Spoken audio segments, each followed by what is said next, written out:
God, I don't. For some reason, I could only think of Quavo's worst line ever to be offensive, so I can't say that one right now. So I'm just going to say, in the words of Obama, fuck them blacks. I mean, he was saying that in regards to Yemen, but that's a whole different story. Welcome to Power Report. Right. I'm Dan. This is a woke zone, as you can tell. Only wokeness here. I'm joined with Rayyvana, Christina, and Bam Big Baby Davis. There we go. Let's go. Can I just really quickly here, because C's unfortunately is ghosting me because he won't swipe right on my Tinder profile. I feel on the one hand as a Clippers fan. No, as both a Clippers fan and as a viewer of basketball, I feel bad for James Harden trading himself to the Clippers. I mean, like, I don't because he's like rich, but like he's not gonna win anything. Like his best days were at the Rockets. I think you're the only one that watches basketball here. Oh wow! When I watched basketball, I was a Clippers fan, so Let's go. I was a Sonics fan. You're a what? I guess I'm not that black after all. You're a Sonics fan? I was a Sonics fan, die hard. I want them to bring the Sonics back. I don't care if they're in the NBA. I don't care if they're in the WNBA. I don't care if they're in the NHL at this point. Bring back the Sonics. That was my shit. I don't really do sports, but I just hope both teams have fun in the end. I also That's all that matters. I don't do sports anymore after watching United have another terrible loss this week. So can't handle it anymore. I'm fucking done. You know what? I'm Spurs. I'm a fair weather Spurs fan now. Ange Ball for life. Let's go. I just stopped being a fan of a team. Right. It's That's the thing impossible. that stresses you out. I had to stop that a while ago. Oh no, Everton won, so I had that at least. Oilers. No, I'm totally down with Jokic. Honestly, Nikolai Jokic, because he trolls true NBA fans, and by true NBA fans, I mean the people who watch the NBA because they're into like LeBron or Chris, I don't even know not even Chris Paul, but like just like any of the big players. They're into LeBron. They're into any of the former Golden State Warriors crew, and so they're just constantly watching that shit. And so those people are like, wait, so you have a superstar of a team that just won in the league and they just don't care about it? Like, this dude would rather be like riding his horse in Serbia than celebrating with the Denver Nuggets for the National Basketball League. And like, these NBA fans just can't understand that this dude is like, yeah, unlike Americans where I pride my entire well-being over my job, no, I do the job 9 months out of the year and then I go home and I raise my horses the other 3 months of the year. And it was terrible. He was in an interview. He was like, did you have a good off season? Did you enjoy what you were doing? And Nikola Jokic was like, actually, no, I didn't, because we had to train 2.5 of the 3 months out of the year, and I wasn't able to be home in Serbia as much as I wanted to. Like, dude's a family man, and these people hate him. Love that. I love that. Who is it who said golf Wales Madrid in that order? Who is that meme about? Gareth Bale. Gareth Bale, who does not give a fuck. He literally played for what? For LA care anymore. It's true. Respect that. I respect somebody who admits how much they fucking hate the team they play for. Or the sport they play. I mean, golf, you're prioritizing golf over the sport in which you are a professional athlete in. I mean, have you seen how much the Arabs pay? Gotta hand it to him. It's been getting kind of turned in Serbia and stuff out there. What was that? There's some nice art behind you, Dan. What's going on there? Yeah, just getting a little fancy over here. I mean, it's recently out of the bag because those folds. We folds see are the pretty folds. fresh. We gotta Recently get out the you bag. a steamer. Yeah, Yeah, recently out the bag. You know, we're doing Amazon that. bag, I'm assuming. I've remember that. Maybe we'll transition into what we're going to be talking about. You remember when the IDF posted that picture of the supposed ISIS flag they found in Gaza, and it literally had the folds. Had my fresh out creases. the bag. It had the fold. Did you know they're starting a podcast? Yes, They're I starting a saw that. podcast, the IDF Introducing podcast. the IDF podcast, which, by the way, if Hamas ever starts a CIA podcast, podcast. if It's gonna be in English. An English language podcast. Oh boy. I'd listen to it. I want to see what the hell they're saying. I want to be a friend of the pod. Friend of the pod, Rayyvana. you know, it's bad when, like, technically, by the standards of a lot of major organizations in America, Pod Save America is anti-Semitic now. Right, literally. Like, The Obama guys. I don't know exactly how I to th- get. Go ahead, Christina. I think it's funny how the ADL like caved to, libs of TikTok, but are now like, yo, from the river to the sea, that's anti-Semitic. When you say that, that means you want to abolish Israel. I'm like, well, technically, but it's not about that. But That's been their shtick for a while, though. They were Yeah. founded on the principle of Zionism first, anti-Semitism second. That's what got Mark Lamont Hill fired for saying Yeah. that. Oh yeah, Yep. yeah. I'm sure Dan hates them too. Bam and I have this. Bam and I have this ongoing. For the record, I'll just say, Bam, I got nothing wrong with Mark Lamont Hill. Let me listen to him more, and maybe we'll have a different thing.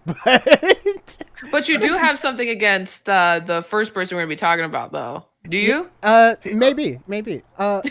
So Unbelievable.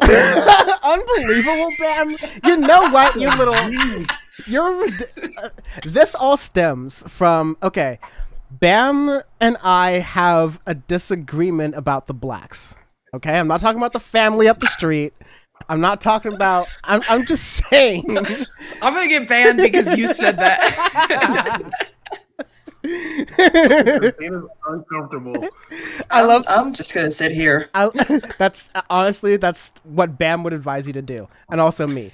But I love the McLaughlin group, like that old PBS like show that's just like issue 1, the blacks. No, but Bam and I have this ongoing fight about different prominent black figures and whether or not they're full of shit. And this started with Spike Lee. This continues with Ta-Nehisi Coates, who we're about to bring up here. And honestly, to be fair, this might have to continue in another episode because I did not come prepared with receipts. Because I've done specific examples of watching Ta-Nehisi Coates. I'm like, oh, really? Oh, we're doing that now. Okay, fine, sure. But no, Ta-Nehisi Coates really kind of killed it on Democracy Now! This morning. That's definitely something I wanted to kind of go through and play. So, I was like, whoa. So Ta-Nehisi, and you know what? He usually kills it. Honestly, he's really good. Like I don't know what you're. You know what? Like, No. Nobody's perfect. You know what? I'm standing 10 toes on this one. You know, all right? Because yes, no one's perfect, but this entire For interview. your standards. You know what? Bam and I agree. We'll agree on that, all right? No one's perfect for my standards, all right? And that explains a lot. You guys might be the first people to ever have like a fist fight over Ta-Nehisi.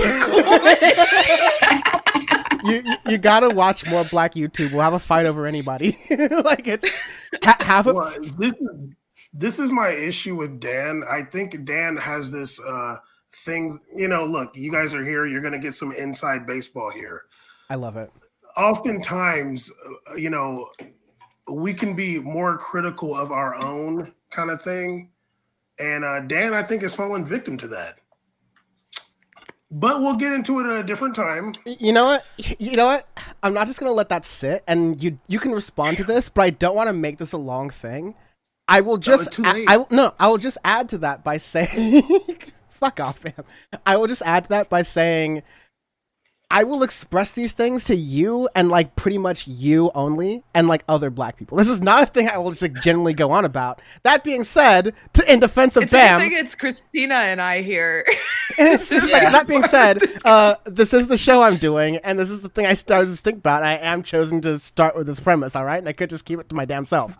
I'll just say that where I was going to start 10 toes down on this was that Ta-Nehisi Coates is someone who was really important through a lot of the Obama years, but also through a lot of the Trump years and the Black Lives Matter for really explaining to not the wonderful folks to my side here, but to a lot of white Americans truly what they weren't getting very clearly when it came to the plight of Black Americans, when it comes to a lot of things, but especially when it came to police brutality. And so Ta-Nehisi Coates was, to editorialize slightly, the right neoliberal black man in the right neoliberal media spaces to be able to be lifted up to the places he was, to write for places like the New Yorker and to be respected and credited by places like the Washington Post, when I think some of the things Ta-Nehisi Coates was saying was spitting. I'm also saying that like he's not saying many things that were different from black people who have been shut out of media spaces for the past 10, 25 years or so. And like not his fault. It's not his fault.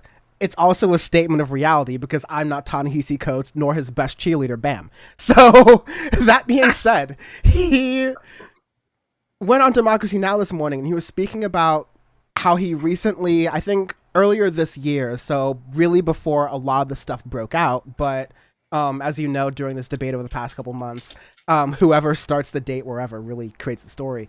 But Ta-Nehisi Coates went to the West Bank for the first time. And he, again, standing 10 toes down, Bam, self-admits that he had a lot of different perspectives when he came in. He thought the situation was a lot more complicated than it was. He was falling for a lot of Z-word propaganda, okay? And he himself is talking about this coming out experience. And so it's a long interview. I'm going to play it on like slightly faster speed. Feel free to pause it. I don't think I'm going to play the whole thing, but there are some like literally phenomenal moments in this where like Bam and I can agree that Ta-Nehisi Coates did a good job of articulating this. I mean, for any audience, because there's a lot of people who are confused about this kind of stuff. And so I'm glad that people are starting to mention it here. So, I shall start playing. Go ahead, Bam. To be honest with you, I didn't really think it was that phenomenal. To be honest with you, you know, Bam, that's why you're here. So you know, it was cool, but I didn't think it was like that crazy. I was like, all right. I think cool, it's whatever. good considering the perspective that he's coming from, that he's able to articulate this actual. Honestly, what I think that a lot of people are doing right now in America, at least when you're considering the polls of the last major big, brush up between Israel and Hamas versus today, how many people, especially younger people, are starting to, not so knee-jerk being pro-Israel. But I'll play some part of this. Intro.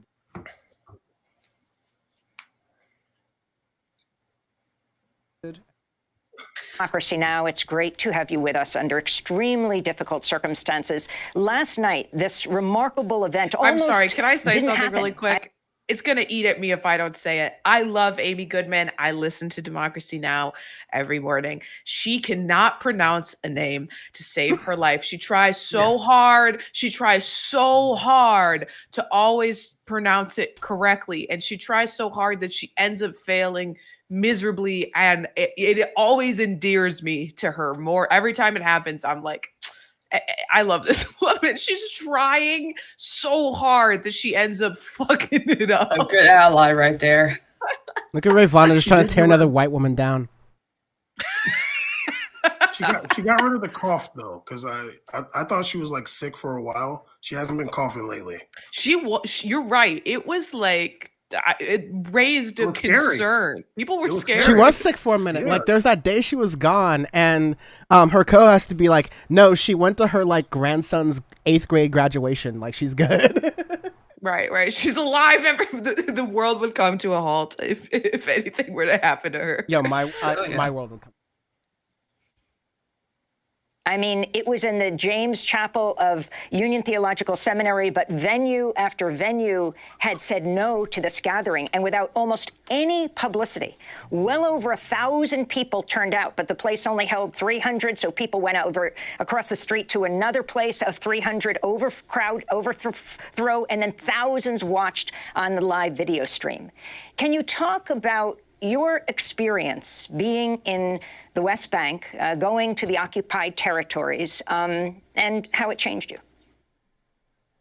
Oh, wow. I spent 10 days in Palestine, in the occupied territories, and in Israel proper. I've had the great luxury over the past 10 years of seeing a few countries. I have not spent more time or seen more of another country or another territory than I did this summer. I think what shocked me the most was in any sort of opinion piece or reported piece or whatever you want to call it that I've read about Israel and about the conflict with the Palestinians, there's a word that comes up all the time, and it is complexity. That and its closely related adjective, complicated. And so while I had my skepticisms and I had my suspicions of the Israeli government, of the occupation, what I expected was that I would find a situation in which it was hard to discern right from wrong. It was hard to understand the morality at play.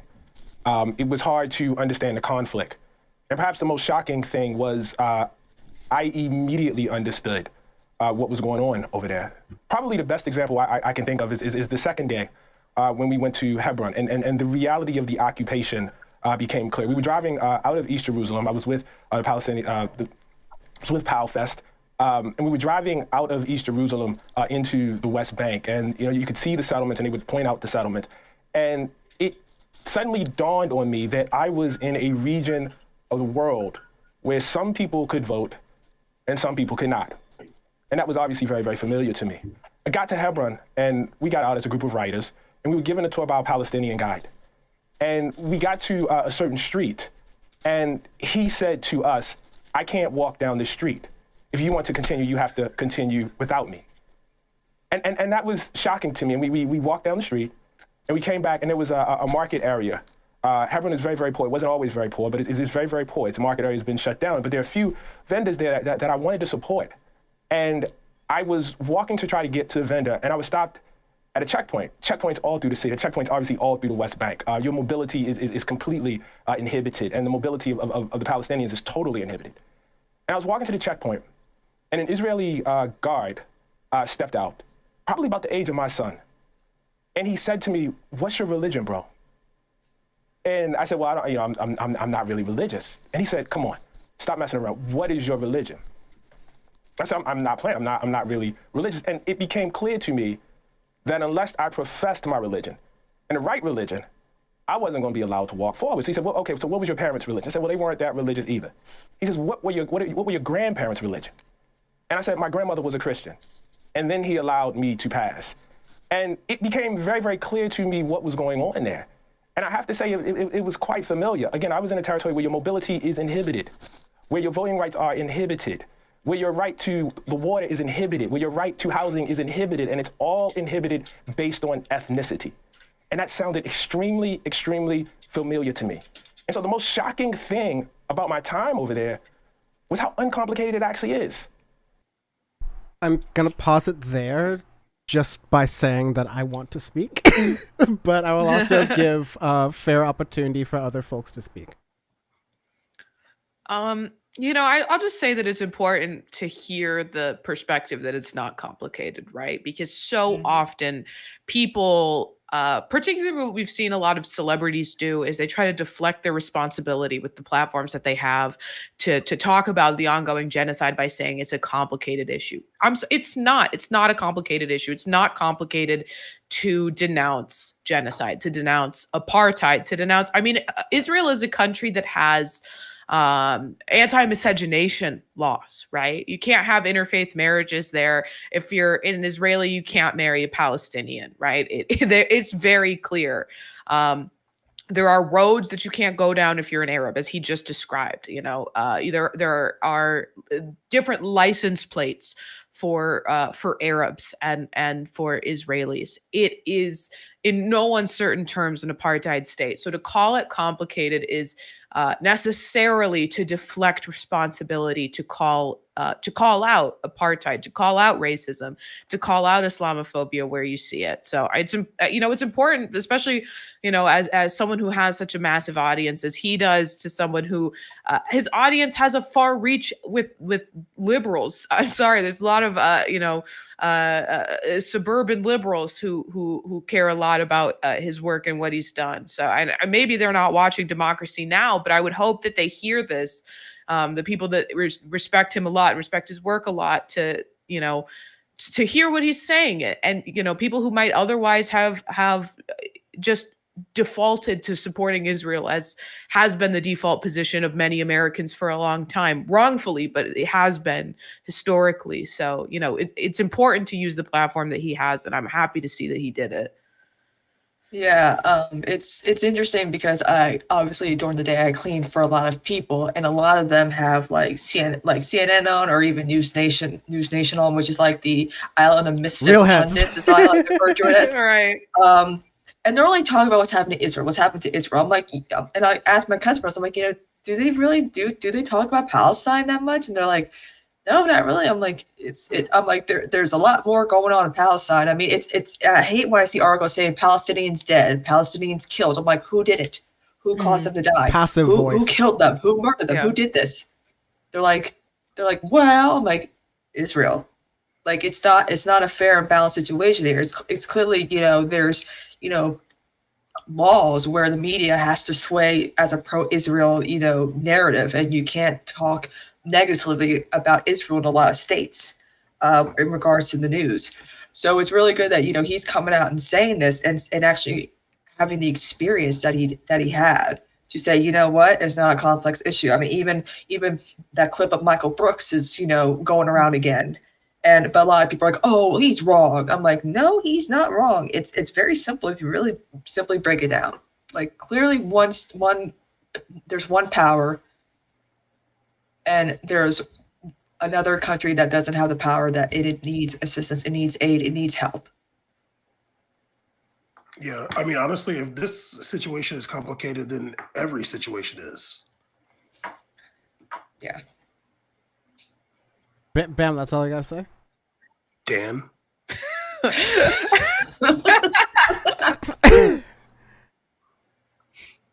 I am greatly thankful for Ta-Nehisi Coates to be able to be expressing the opinion to, like Ray said, to a suburban audience that he appeals to, that may or may not listen to Democracy Now!, but will be listening to the things that he writes, the op-eds that he's on, the cable news shows that he's on, in context that will be directly in counter to the very pro Benjamin Netanyahu right-wing government of Israel that is willing to invoke the memory of genocide in pursuit of, genocide, ethnic cleansing, whatever you want to call it, right? And we'll get to the, naming and definitions in a moment, because I think that's an important distinction as well, too, that's going around a lot in certain propaganda outlets. But I don't know, like, Ta-Nehisi Coates, this is the, okay, I will respect the fact that Bam mentioned that certain conversations don't need to be harped on, because that's the same point that I made a couple weeks ago about folks like David Pakman. It's the same point I'm going to make about folks like David Schuster. It's like, we do not need to point out we don't need to nitpick during these really important times where a lot of people need to be educated, and like there's a lot more of a benefit to be done here. But I think that being said, and in fact, given that understanding, not just, acknowledging it and moving on, but practicing that, I will summarize it within like one sentence. Ta-Nehisi Coates, you're very late to the party, right? And it would have been so useful to have a voice that's as strong as yours earlier to the party. Like Malcolm X understood this. Martin Luther King to a, liberal, watered down version, but still to the left of Ta-Nehisi Coates at this point. The amount of people A lot of people like, what, who was it? Amy Schumer invoking MLK Jr. And I was like, Amy, I mean, it's the white person, it's the Hail Mary of a white person in an argument is to invoke Martin Luther King Jr., post a video of Martin Luther King Jr. deceptively edited to try to win the argument. The way Ben Shapiro and a bunch of right-wingers will post on Martin Luther King Day, this was the real Martin Luther King, not the Marxist Conservative. Yeah, like. But I wonder like the way that he's going about this right now. Like, I mean, obviously he's a writer, and it almost seems like he's kind of like painting a picture. Like, it doesn't seem like he didn't know about the situation, but he's like talking about it from being on the ground. Like, I don't think he would like he knew who was. Like, I don't think he didn't know who was in the wrong in this situation, but didn't look into it. To be like there, like actually witnessing it and like seeing it for yourself is totally different from us who like know that Israel's wrong. But we could still go into that space and be like, wow, like still shocked or still like surprised by people's experiences and how normalized it is for those citizens in the West Bank to be treated like completely second class and disenfranchised, and that's just their everyday life, And I think he's also comparing it to like the Black experience in America, where like I don't know how old he is, but like probably his parents specifically, like you cannot go in that restaurant, you cannot drink from that water fountain, kind of thing, and that just became people's normal experience until obviously things changed. So I mean, yeah, to some extent, I don't know if he's ever talked about the situation there before, but I see what you're saying, Dan. Like the way that he is coming about it, it seems like he just like didn't know. But there's a part of me that feels like maybe he did, but he's like giving it to the audience like this way, like almost like how he writes his books. Like it's almost like an author like painting a picture for someone. Right, and I'm willing to accept that for the purposes of this conversation because again, I did not do my homework to be like. Over the years, I just know to my core that I've seen many moments where I've been like, okay, you're definitely taking, like, you're doing the Barack Obama thing. You're doing the Kamala Harris thing, where you're giving in to your sensibilities as someone who's white liberal adjacent, when you could actually use your experience as an at least perceived person of color, and largely like a Black person, to kind of push the narrative even further than the so-called radical you're seen to be. But again, like we can have that conversation. I'll play a little bit more of this because there's every time he responds, the thing that I really found interesting about this was that he would every single maybe this is a defense of him writing as an author, but every single retort he would have to these questions would end up being something that really directly goes towards a talking point by the folks, the fine friends of the show making the IDF podcast, let's say. So here's the question from Norman Sheikh and how he responds to that. To African American history. Well, Ta-Nehisi Coates, last night you were asked about the significance of Martin Luther King's words on Vietnam. You said it's taken you years to, quote, understand nonviolence as an ethic, and that you understood that ethic in Israel. Could you explain? Yeah, sure. I mean, I think the thing to do is just to proceed off of what I said. Martin Luther King dedicated his life to the fight against segregation. Israel's a segregated society. The occupied territories are segregated. You're segregated. It's not, hard to understand. There are different signs for where different people can go. There are different license plates forbidding different people from going different places. Now, what the authorities will tell you is that this is a security measure. But if you go back to the history of Jim Crow in this country, they would tell you the exact same thing. People always have good reasons besides, I hate you and I don't like you to justify their right for imposing an oppressive regime on other people. It's never quite that simple. And so that was the first thing. But the second thing I think that you're referring to is, this is like really personal for me, because I came up in a time and in a place where I did not really understand the ethic of nonviolence. And by ethic, I mean the notion that violence itself is corrupting, that it corrupts the soul. And I didn't quite understand that.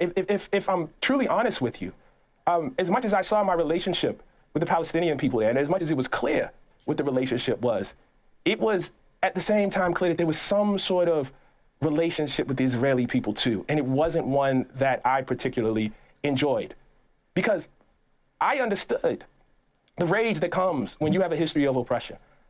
I understood the anger. I understood the sense of humiliation that comes when people subject you to just manifold oppression, to genocide, and people look away from that. I come from the descendants of 250 years of enslavement. I come from a people who sexual violence and rape is marked in our very bones and in our DNA.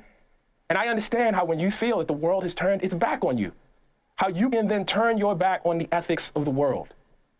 But I also understood how corrupting that can be. I was listening to actually my congressman last night, or I guess it was 2 nights ago, talk on the news, and a journalist asked him, how many children, how many people must be killed to justify this operation? Is there an upper limit for the number of people that could be killed when you would say this is just too much? This just doesn't, compute. This does not add up. And I have to tell you, that congressman couldn't give a number. And I thought, that man has been corrupted. That man has lost himself. He's lost himself in humiliation. He's lost himself in vengeance. He has lost himself in violence. I keep hearing this term repeated over and over again. The right to self-defense. What about the right to dignity? What about the right to morality? What about the right to be able to sleep at night? Because what I know is, if I was complicit, and I am complicit, in dropping bombs on children, and dropping bombs on refugee camps, no matter who's there, it would give me trouble sleeping at night. And I worry for the souls of people who can do this and can sleep at night. Let me. Yeah, bam, again, I'm sorry, that's a bar.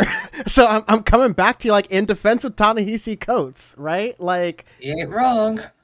that shook me. Like, I have an understanding of where Israelis are coming from, because I understand the corruptible rage of centuries of ignorance from the world. And I understand how that can corrupt ethics. Like, that's one of the worst, in my defense, in my opinion, best, and Bama's opinion, worst takes on PowerPoint was Killmonger 2020. Like, that's Killmonger 2020 right there, right? Like, that's literally, like, I understand the corrupting forces of revenge. And yet I see where, and contrast that to the Ray's, like, wonderful kitten, and how wonderful that is. But, like, when he's saying, I see the corrupting forces of revenge, and I desperately want to, fight that and actively fight that, because I understand that that is what it is. It's a force for revenge and not an understanding of the ethics of, again, I quibble with his idea of the ethics of the world. I guess you can say, because finally, or like, now more unanimously, other than the United States and a couple other countries here or there, the world is showing on the stage of the United Nations in a couple different votes that they are not in favor of the ongoing actions of ethnic cleansing in the area of Gaza. But the other side of me, again, like the very pro-black side of me, is that, like, the same thing I was saying that made me seem kind of alt-left in the beginning of the Ukraine thing was, like, where was this action for Sudan? Right? Like, where was this action for, like Eritrea? Like, where's this action for, like, all these other different places that have seen egregious things that have been happening over the world, but because, like, the Bible doesn't mention Rhodesia, or because, like, the Bible doesn't mention South Sudan, like, we're not necessarily talking about this stuff, because there isn't an entire political apparatus who will, like, murk you, rightfully or not, for being on a college campus and for being against the actions that are going on in Israel. And by rightfully or not, I mean, sometimes some of these people in colleges go hard to paint. But to be clear, and to be clear about the proportionality of my words, more times than not, these are people who are on the left who care about anti-Semitism and don't want to fall into those tropes, but are still doing their rightfully and honest opinion of making clear that they are not for the genocidal behavior, rhetoric, and actions of the right-wing government of Israel. And so, sorry to jank overtalk that point, but, like, I'm just saying, like, that is where I think Ta-Nehisi Coates is spitting, by really kind of showing that dynamic of, you understand the generational rage that comes out at these moments, but you also understand that can't be directed towards more chaos, because at the very least, not to defend Joe Biden here, but he was the one who mentioned, like, we made some mistakes and we didn't understand what we were doing. We were going to Iraq and Afghanistan. But people on the left, Bam and I, and probably y'all, learned. like, people before Ta-Nehisi Coates was, like, really getting about it, was saying, like, every bomb you send over there, you're creating more terrorist sympathizers, quote unquote, all right? Right. Yep. Just to the point that you were making, though, like, something that was really radicalizing for me was when I was in college and I was learning about the Bosnian genocide, and my professor, which is horrific, a horrific atrocity. But one thing my professor highlighted was just this awesome, like, little old communist woman from Bulgaria, just like one of the coolest professors I ever had. One of the things she highlighted was the Rwanda genocide was happening at the same time, but there was a calculated decision on the part of the United States to make a media, create a media presence, essentially, to create support to intervene on behalf of Bosnians, and not to do so in Rwanda, because there was a more sympathetic victim in genocide in Bosnians, because they're white. They're white, European. They look like the majority of Americans, and they realized they could create more sympathy for them than they could for the victims of Rwanda. And just learning that was disgusting and despicable to me, and choosing to intervene in a genocide. I mean, and rightfully right, but choosing to intervene to stop a genocide just because the victims were white was like, I mean, you know that these things happen, but then, like, learning about it and seeing the evidence of it is like, it's mortifying, and and it should radicalize any student who hears something like that. Yeah, and like a lot of people, obviously a lot of TikTokers are actually doing the real work here by actually accurately portraying like the history of Israel and Palestine. And the one thing my mom asked me, she's like, I understand it was for, Jews who were still dealing with a lot of anti-Semitism after World War II. She's like, but why does the U.S. cling on to Israel? I'm like, because the U.S. government still feels guilty after all these decades, how they did not do a goddamn thing during World War II, except reject Jewish refugees who were trying to escape, Nazi Germany and whatnot. After all this time, it's just they're doing their best to make up for, those years. And that's one thing, like, that a lot of people don't really tell you. They just say Israel was founded for Jews to live, and that's about it. They don't tell you that, it cost Palestinians their land and it just kept getting smaller and smaller, because as we all see, the maps have changed, obviously, throughout the years. And people just don't understand, like, why is that happening? I'm like, because, it's Israel is constantly wanting to control that land, and it's really that simple. They want to push Palestinians out. And people say, well, they could go to Jordan. I'm like, here's the problem, though. What's the border to Jordan? Is it connected? No, it's not. Evacuate to where? There's Egypt on this one, and Egypt's not going to accept it. And there's Israel on this side. Where are they going to go swim for it? Are they going to swim to Jordan? They can't go to Jordan. I'm sorry. No matter how many times people try to tell me that argument, I'm like, they can't go to Jordan. It's impossible for them. No one's letting them leave. Obviously, they have nowhere else to go. Israel will not allow them to leave. Do you people not understand that? Also, most of the people in Jordan are Palestinian. Right. If I meet somebody from Jordan, I have to ask, are you Palestinian or like Jordanian? Like, because Bam's racist. No, because like they're mostly Palestinian. So yeah, they already went there. It's like they're already there. This is pointless. I'm going to say it anyway. Ray, when you were talking about this class you took, when I was in college, I took a Israel-Palestine class, and it was taught by like a former Israeli general. Oh God. Was that the class you met Abby Martin in? No, I don't think. I don't know if we ever had a class together. We might have, but he was like some little short guy, like nobody. He was like not intimidating at all. Anti-Semite. He said Jewish people are small. That truly's hidden. But we have to do like some like presentation at the end of the class, like at the end, and my one other classmate, he did his about a Hezbollah, and he's talking about the history and like their fight and everything, and like he's being like kind of praiseworthy of them, and you could just see like the professor's rage just like building over and at the end he starts like screaming. He's like, "You're saying they're good. You're praising Hezbollah." It was the best thing ever.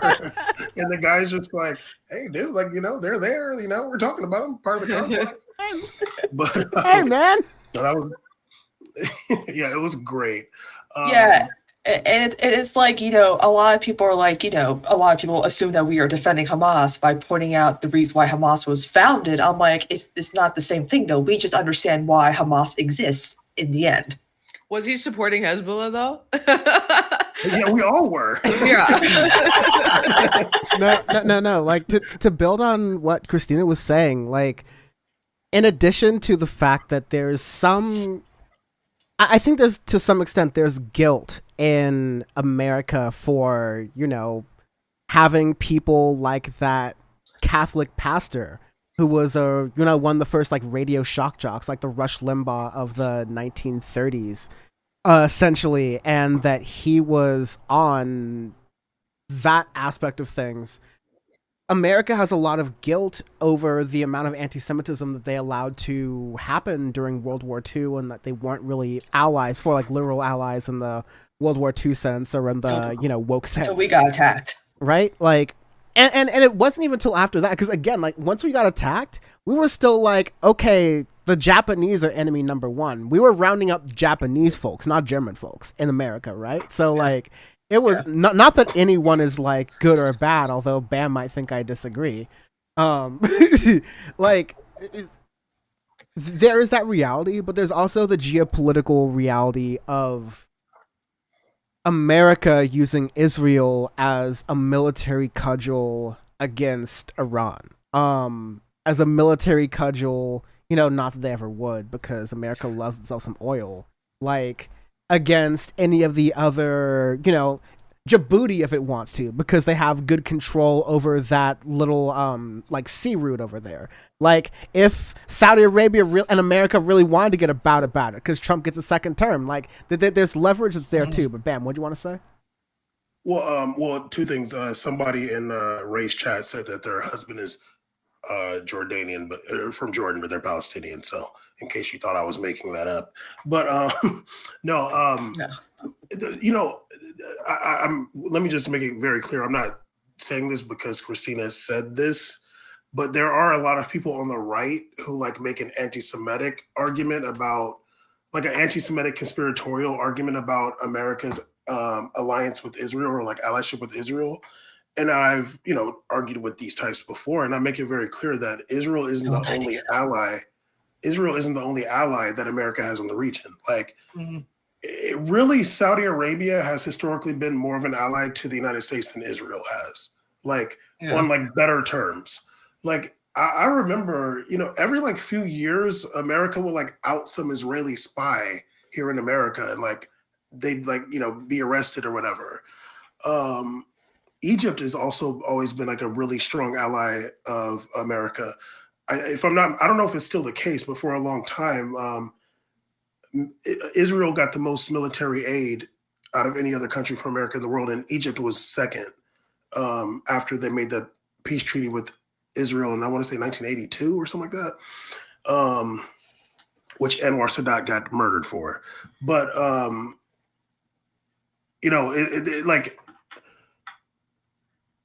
like just for that point, like, yeah, like Israel is like America's big ally in the region, but like so is Saudi Arabia, so is Jordan, so is Egypt, like, so is Oman. Like I remember we had some CIA guy come speak at our school, and he was like, yeah, I just came from Oman. I was having Starbucks there, like in our headquarters or whatever we have there. There's America has a lot of allies in that region, and honestly, like I feel like really Israel's probably the most like problematic for them. Like a lot of those Arab countries just bend right over. Like they don't even, you get whatever you want out of them. But Israel is a bit combative and have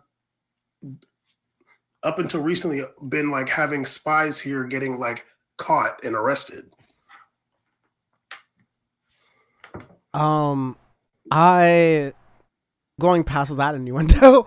I wanted to play Mehdi Hassan kind of going into this whole thing because one of the more popular and I think unfortunately pervasive talking points that's gotten to, I guess the thing that's kind of scratched my head in some ways, truthfully, in some ways, like, no, I understand at the end of the day, because I'll leave it right.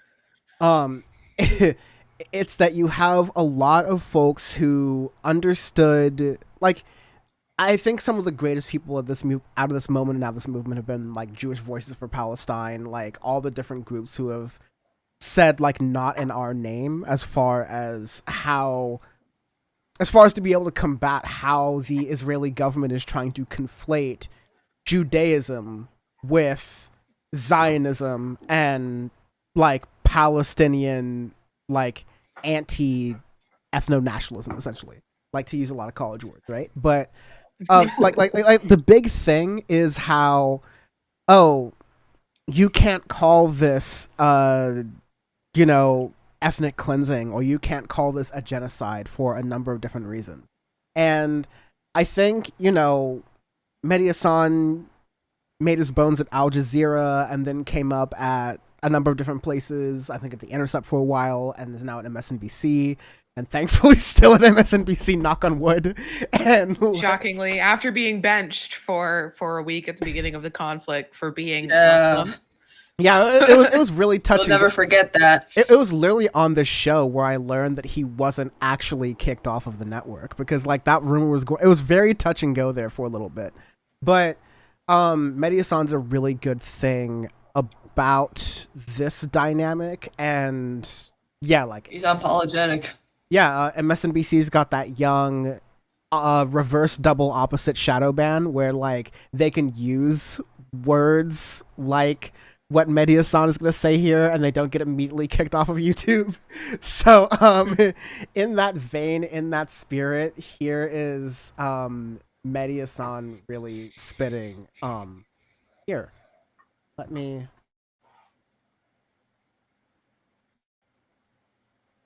mute. And it is difficult to comprehend the sheer scale of suffering, hate, and violence that we have witnessed in Israel and in the occupied Palestinian territories in Gaza and the West Bank in recent weeks. How do you process those acts of terror perpetrated by Hamas on October the 7th, the mass murder of young Israelis at a concert or families in their homes, the most Jewish people killed in a single day since the Holocaust, an atrocity that a Hamas official this week threatened to repeat twice and 3 times? How do we process that?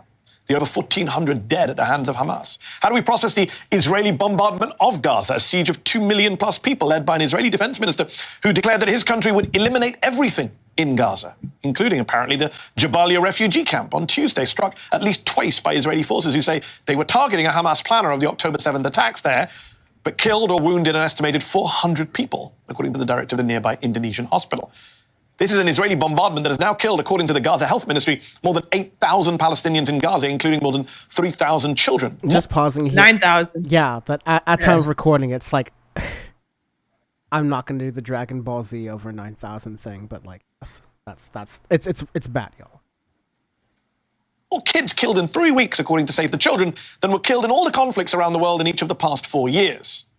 So on both sides, you are hearing terms like atrocities, war crimes, crimes against humanity, come up again and again to describe what we are seeing and hearing. Even the G word. Yes, genocide. And it's that word, that term, that explosive accusation that I want us to examine today, that we can't shy away from examining. And look, it's not a word we should take lightly either. It's one of the worst crimes known to humankind. It's what the Jewish people were subjected to in the Holocaust. In more recent years, we think of Rwanda or Bosnia when the word genocide is mentioned. The President of the United States used it just last year in reference to Russia's invasion of Ukraine. Mr. President, have you seen enough evidence to declare genocide in Ukraine, sir?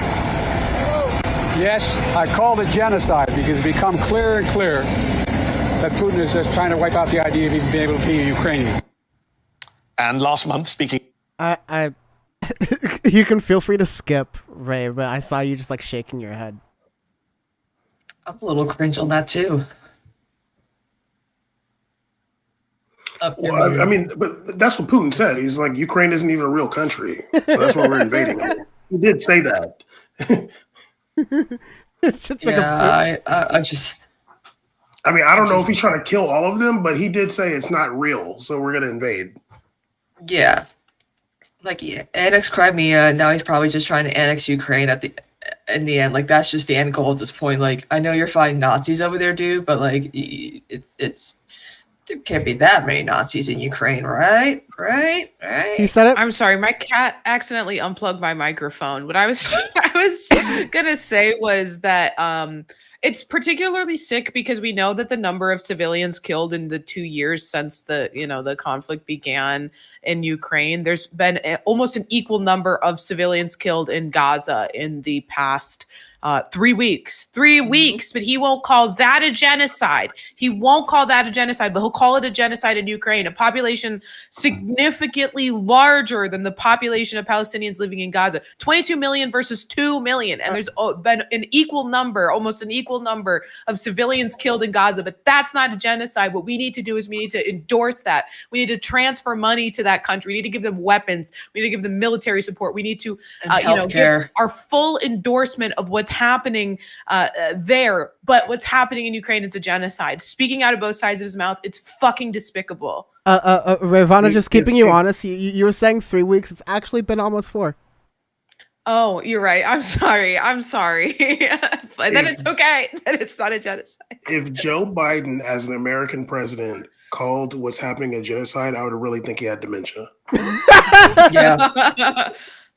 I mean, no argument for me. Even the fact that he's entertaining like Bernie Sanders' weak sauce humanitarian pause is probably a good like defense in Bam's like argument, but it's more than I've seen any American president do. I agree. In Tel Aviv about the Hamas attack on Israel, President Biden referenced the Holocaust. Israeli ministers have called Hamas Nazis, and this week Israel's ambassador to the United Nations even donned a Holocaust-era yellow star to protest international calls for a ceasefire and a lack of an explicit UN condemnation of Hamas.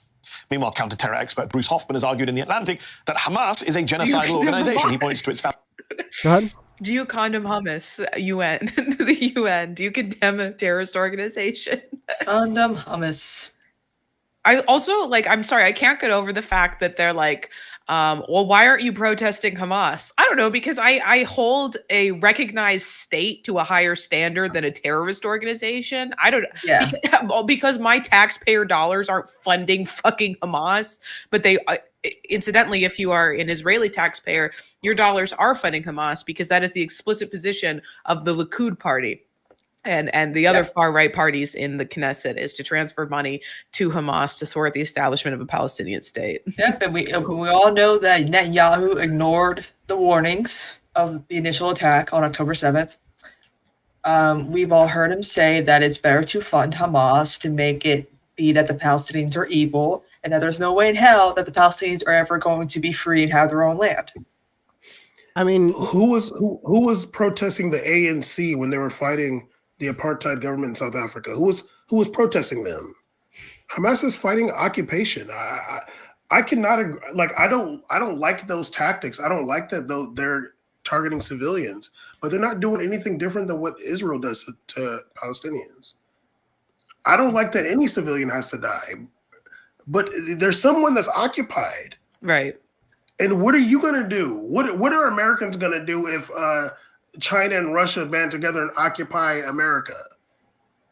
What if China and Russia banded together and have the ability to occupy Texas or even Alaska? Okay, man, they're gonna go into every beauty shop and every dry cleaners and kill whoever's there. Every nail shop, they're gonna get just mowed down. That's what's gonna happen. I mean, it's like insane because Americans, are fantasize about the opportunity to get their legal kill in, right? To like shoot someone for cutting them off in traffic, or like if someone steps on my property, I'm going to kill them. And it's like, oh, okay. So you can you can understand the desire to defend your property as long as you're, a white, homegrown, corn-fed American. But God forbid someone in the Middle East want to defend their property and defend, they have the keys to the pockets of their houses, and some dude from Long Island is moving in and evicting them. But it's not okay for them to act in self-defense, or to defend their property, but it's okay for you to do it if a black person even looks at your house. Then it's okay to pull out your fucking, the entire armory that you have and just mow them down. Like, it's sick. It's the sick, disgusting American mindset. And Israelis do the same to Palestinians. They literally just evict them from their homes and like, this is our home now. And they're like generations of Palestinians who lived in like these neighborhoods and these houses. And it's like, it's no different. No different than what we do over here. Like, it's ridiculous. Hundreds of Palestinians in the West Bank have been killed since October 7th. They're using this as an opportunity. Ben Gvir drove to the West Bank and with a minivan filled, I mentioned this already, filled with machine guns, passed them out to the settlers and gave them, free reign to just kill anybody that, any Palestinian. And they're doing it. And they're fucking doing it. They're kicking them out of their houses currently. Everyone check out the Channel 4 mini documentary, little video they put out about it. But I mean, it's sick. It's sick. And it's happening right now. And Americans can't sympathize with the plight of the Palestinian. These bloodthirsty people who literally jerk off to the thought of being able to defend their property can't sympathize with. Okay. Politically. Literally, like you see the videos of some Israeli person just like walking into these people's homes in the West Bank and saying like, yeah, I'm going to move here. Like, you guys got to go. Right. And like the people, like, they know they can't even defend. Like, if they were to like grab this person, like, you're going to go to jail for like 8 months. Yep. Like, it's disgusting. So, I mean, honestly, I like, I'm not going to protest Hamas, dude. I'm not. Like, right. Like, no. Right. And the courts there are all kangaroo courts, right? If you're a Palestinian, there's people, children are held in prison in Israel on no charges, pending no charges, and awaiting no trial, held as, hostages. That's what they are. They're fucking hostages being held, kidnapped and held in Israeli jails. If you are, if you try to build any meaningful, addition to your home in the West Bank, if you need, you put in a request, they're going to deny it every time. And then if necessity comes, you need to rebuild something on your house so that it doesn't crush your family.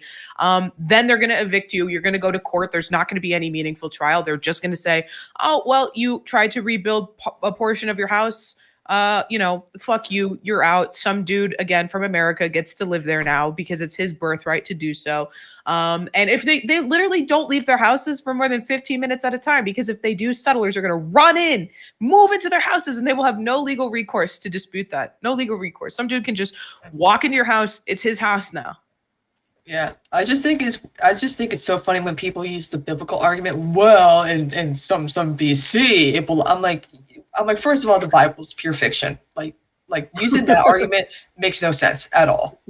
Like, stop using biblical arguments to justify why genocide should be happening. Like, just stop. It's not gonna. It's no. Like, I'm sorry, Bam. I promise you I wasn't gonna do this, but like, I'm about to go off like real heavy. All right, like, let's go. Like, all of these.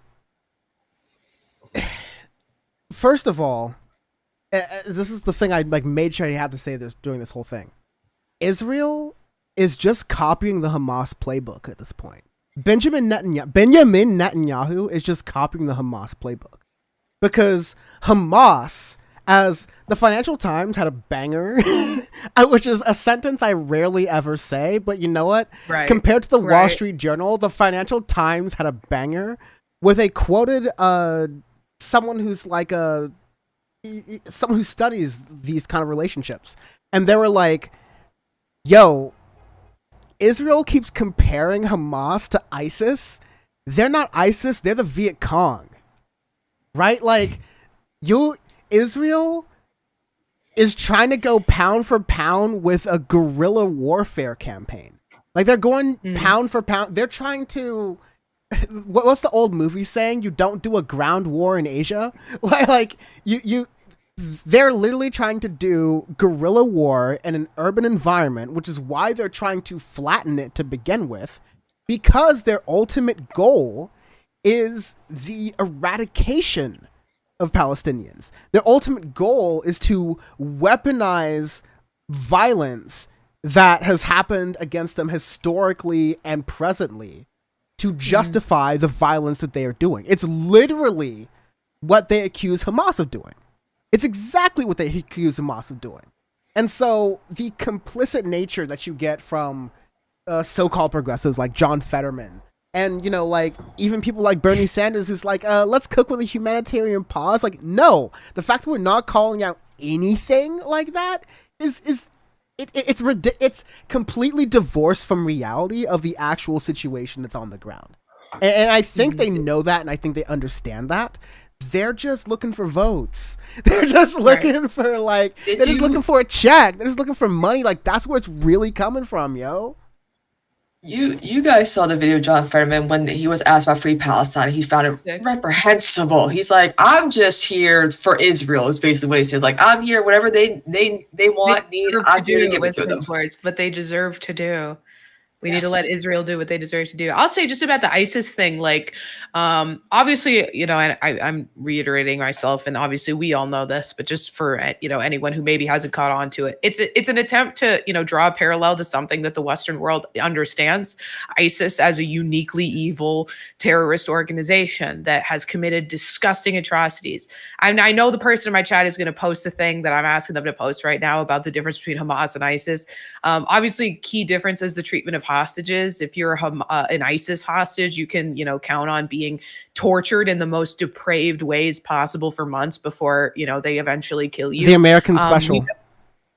We know though that Hamas treats hostages relatively well. I mean, no one wants to be a hostage, but as far as the treatment of hostages goes, they use them as bargaining chips to do prisoner exchanges. So they're going to treat them well. We have on record multiple previous Hamas hostages discussing, you know, the treatment of them. We have, you know, hostages from this, you know, iteration of the genocide talking about how they were treated the same way that the Hamas operatives treated each other, treated themselves. So, but also, we had allies in the Middle East who helped eradicate ISIS from entire regions of the Middle East, the Kurds. We used them to completely, you know, eliminate ISIS essentially from northern Syria. And then we said, fuck them. Fuck them. We're going to leave you to be genocided by the Turks. We don't care about you anymore. We're done with you. Fuck you. Like, so it's so sick to me when American politicians make this comparison, Hamas to ISIS, because, like, ISIS is a uniquely evil organization. You know, Americans fought alongside Kurdish people. I mean, the Kurds did the brunt of the work to remove ISIS from regions of the Middle East. And then we just pulled out. Trump literally said, why should I give a fuck about the Kurds? That was his literal language about that after they did so much fucking work in these regions. And it's sickening. It just makes me so disgusted whenever an American politician says, like, oh, well, Hamas is ISIS. And you know what? And I'm sorry to interrupt, like, what was a great point that Ray was making, and I'm sorry to derail everything I was saying, but in defense of ISIS, no. Like, no. Sorry, like, I promise 2 sentences max, ma'am. You can denounce the actions of extremist, religious, sectarian terrorist groups who want to inflict destruction in the name of whatever cause they feel is just or holy or whatever, right? And I'm talking about groups like Hamas in a lot of circumstances. I'm talking about ISIS. I'm talking about, like, all these different things, right? You can denounce all those different things while also saying that bombing the dog shit out of civilians is just going to be the best recruiting strategy they could have ever hoped for. Yeah, but you don't understand. There could have been a Hamas, somewhere some Hamas agent's gonna be there. They had to bomb the whole place just to be on the safe side. It's the tunnels. The tunnels. Also, going back to Israel and some Israeli whoever saying that comparing Hamas to ISIS, when the former defense minister of Israel, Moshe Yaalon, was asked about Israel and ISIS, let me go ahead and quote him. This was in 2017, and he's talking about like Israel's policy with Syria, like during the Syrian civil war. He said there was one case recently where Daesh, ISIS, opened fire on us, Israeli soldiers, and they apologized. That's what Moshe Yaalon said. Mm-hmm. So that's what Israel and ISIS are at. ISIS is apologizing for firing on Israeli soldiers. So there's not really much going on there. Hamas, by the way, prevented ISIS from gaining any ground in the region. Hezbollah was fighting ISIS like to the death, like literally next door. I'll just say, someone in my chat was like, why can't we just say fuck them all? We can, but what we're trying to do is draw a meaningful distinction between these organizations, but because to just cast them all in the same light is a misrepresentation of the facts. We got to be honest. That's the same. That's the shit that go ahead, Bam. Sorry. Hamas and ISIS are enemies. Like, to whatever extent ISIS still exists, they weren't allies by any means. And like this goes back to domestic politics when we talk about, why just don't say that, fuck them all. The Democrats and the Republicans are bad. It's like, first of all, listen to us. If you want to take like the grand 7-word Yelp review summary of it, like, yeah, sure, that's what we're saying. But it's something I said on Power Report for a long time. Democrats fail you, Republicans hate you. Yeah. Like there's a very distinct difference in how it's working. Like Democrats, wanting to or not, there's arguments on both sides depending on the situation. I think it's more like they want to, but like they fail their voters, but they're ultimately fighting for, if you're talking about who wants to, reinstate something like Roe versus Wade, who wants to codify it, the Democrats lied to people, right? And they just wanted our money. They wanted money. They wanted votes. They lied to people saying they're willing to do it, and a couple of Congress people on the Democratic side pretended to want to do it, to provide some cover. The Republicans were actively like, motherfuck ya. Like they were actively saying like, no. We want to ban it. Yes, they're actively saying we're going to ban it. We're going to get rid of it. We're going to make it harder. We're going to put you into tens of thousands of legal dollars in damage and psychological damage and emotional damage that can't be quantified by money if you want to possibly exercise a right that you, as someone who can give birth, can exercise pretty much anywhere else in the civilized world, that the same Republicans love to compare themselves against too, right? Yeah, and it's funny too because we saw all the op-eds when Trump was, when Trump won or when Trump was running, from liberals saying, relax, Roe v. Wade is never going to go away. It's here to stay. We lost it under a Democratic president. Right. Just saying. Obama said he was going to codify it. He ran for president the first time on saying he was going to codify it. But immediately pivoted to safe, legal, and rare, which is the most disgusting Democratic line of messaging around abortion. People are like, oh, well, we don't want abortions. I don't care. I'm fine with it. Get as many abortions as you want. Get the last punch on your punch card, girl. It's not, it doesn't affect me. I don't think of it as a moral failing. Do what you want to do. Like, if you want if you just want to have abortions, go ahead. Abortion what do I have to do with it? Right. Abortion saves lives. Yeah. Exactly. You made a great point, so of course, Bam, I'm going to ruin it. I'm literally for this. The old Onion article from 2011. The $8 billion abortion plex. Like literally, they say go crazy. Yeah. Because like this is ultimately the right thing. Everyone who is religious and says this is a sin, no one should be doing it, guess what? You as a person with a body, and maybe if you're lucky and another person is unlucky, maybe you have influence over another person's body, and you can just not do this. But you don't get the right to tell someone else they can't do it either. That's America, baby. All right? Because guess what? If we were talking about guns and not babies, which is one of the most depressing realizations I've ever had in real time on the show. Yeah. The entire situation, the entire argument would be flipped in a millisecond. Yeah, I've always asked like my small government friends and people that I know, I'm like, you say, about guns. And I'm like, yeah, I get it. But what about abortion? Well, that's different. I'm like, how is it different though? Why do you get to have more power over my own body?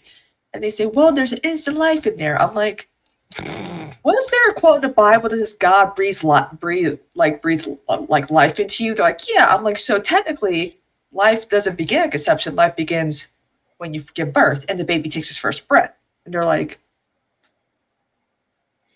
yeah, but and I'm like, well, also too, there's a lot of abortion talk in the Bible, but pro-abortion, pro-miscarriage. If you cheat on your husband, he'll give you something so that you can miscarry the baby, have spontaneous abortions. And they're like, it doesn't say that. And I'm like, it does. You know why? Because I decided to study the Bible myself. And there's a lot of shit that the Bible is very pro-violent, pro-killing, pro-raping, very sexual, graphic book. And yet you teach your kids it.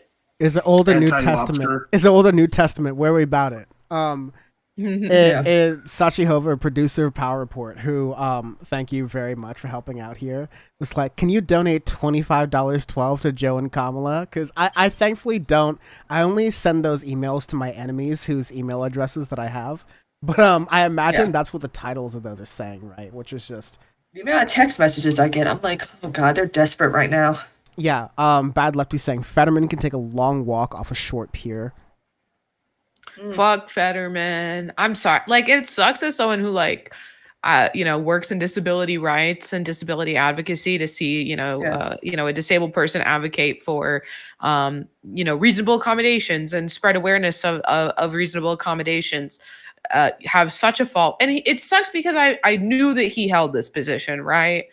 I knew that he held this position. He's always held this position. But it just got worse. It did get worse. It got worse, but like it's so disappointing because, I could celebrate one thing that he did, I think, successfully. And then, to see him so blatantly and so disregard Palestinian lives. Just so much endorse the genocide that's happening. Like I feel like they just didn't know what to do when they saw that Hamas attack. Like for them, like the situation just exists like peacefully. Like there's nothing going on there until something happens. They just think it's the old Metro PCS ads, the real racist ones, where they would just have like Pakistanis singing in the background. They're like, Palestine's just cracking around like that. It's like all good. I'll play that in a moment so we can have a moment of levity / get canceled in 3 years. But right. But yeah, like for a lot of people, whatever, like people don't really think anything's going on. Like this is an occupation. Like it's an active occupation. People are getting degraded daily. Yeah. Assaulted daily. So but usually like there's something that like sparks it up, but like it's kind of coming from the Israeli side. But when Hamas did that attack, and it's very brazen, hopping on hang gliders apparently, hanging loose. Chicago BLM approved, Ray. You got to defend that apparently. Okay, I want to say that's a fake BLM account, right. Not the official Chicago BLM. But they had account. a blue check mark on X. But yeah, I just think like people just like they just didn't know how to handle it. Like they just went crazy. Like how? Like what do you mean 1,000 Israelis are dead? Like what do you mean? Right. And I think for a lot of people, like they're not. Well, I'm not talking about Fetterman. I would imagine he doesn't know shit. But like their knowledge of the situation just like went out the door when that attack happened. But it's like, dude, like it's a constant fight. Like, I mean, should I say this? Yes. Say it. Yes. Say it. Like, if you're an occupied people, like fighting against your occupier, what better time or place to attack them than a music festival? Like, I've said a number of times as a proud it was too much. It was too much. Okay. No. I've said a number of times as a proud raver, like, what's plur about raving next to a border, next to like an occupied territory, or it's like once again they're sorry, like in your face. You're dancing next to a concentration camp. I'm sorry. Are you gonna share candy with an IDF sniper? Like, oh, what's your favorite Taylor Swift album? Let's plur. Like, what the fuck? Like, have it like, okay, if you're gonna do it, like, do it over there next to the West Bank or something. They had boiler room in Ramallah a couple times. They're hanging out over there a little bit. In Gaza, they're not having boiler room, dude. Like, it's a really bad situation. Yeah, and Netanyahu knew. He was like, you know what? Let it happen. Just let it happen, and we'll use it as an excuse to go attack, all Palestinians, accuse them as being Hamas, deny them, us, like even a two-state solution. Like, that was Netanyahu's ultimate goal with Hamas, using it as a pawn in his agenda. Like, people don't understand that. I'm like, you guys gotta understand. Like, Benjamin Netanyahu is not the good guy. He's never been the good guy. He's a corrupt man from Philadelphia. Okay, I had to say it. I mean, definitively the bad guy. Worse than Hamas. He is. Even Israelis think he's bad. I mean, like, this is. I read those polls that have been going around with a grain of salt, because they're saying that Benjamin Netanyahu did a bad job of, I'm gonna do it every single time as much as I can. They said that he did a bad job of defending Israelis in that attack. They didn't say that his entire, administration, his entire policy of, messing with Palestinians, and his entire, every policy from 2006 onwards, in parts where he's been prime minister and taken a break and been in other parts of the government. Like, that's not talking about that. We understand that a lot of people broadly in Israel didn't like his policies as far as it related to taking apart the judicial system in Israel. But as far as I know, Sam Cedars talked about this, being connected to a lot of these Israeli sort of aspects of politics there, that the left in Israel has never been more down bad. Like, it sucks there. The last, I guess, Bam and I were popping off in the group chat, but I'm going to say this on the record thing here. It's just support for Benjamin Netanyahu at this point is anti-Semitic.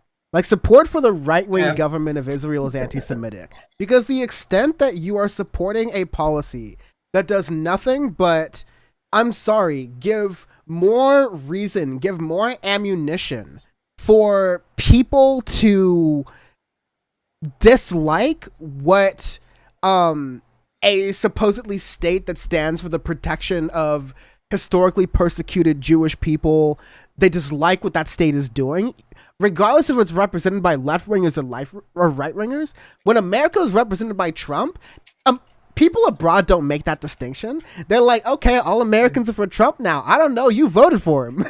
Just like the Israelis, I don't know, you voted for him you voted for Hamas in the non-election that happened in 2006, when you have a population, 50% of people aren't even able to vote because of their age, because you keep bombing the hell out of them. And and my super last thing that's, again, this should not be controversial, but I'm gonna say it now. All of the Americans, all of the right-wingers who in 2018 were advocating for the free speech, the supposed free speech rights of the Unite the Right rally people, all the people who were shouting out Gavin McInnes, all of the people who were saying Jews will not replace us, now because they're saying we hate the Gazans and the Palestinians and we stand with the Jewish state of Israel, y'all are like, okay, cool. Like, the fact that you don't see that the most anti-Semitic people in the United States of America are in support of the right-wing government of Israel, I'm sorry, but, like, these people get it. These people understand where their bread is buttered, and they have the belief that it's a good idea for the Jewish people to get rid of the Muslims and the Palestinians there, because they're Christian. Jesus is going to rapture the Jews anyways. So you might as well make it easier, right? Like, they are not on your side. All the American support that Zionists are getting right now, that is like, those is not your peeps.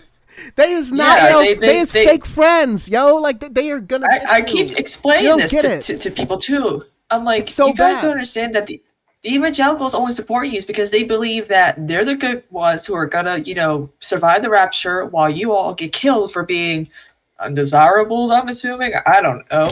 And so that they can go back to Israel, your land, so they can live happy and freely. Like, it's not about support for you, it's about that land that they believe is theirs. Yeah.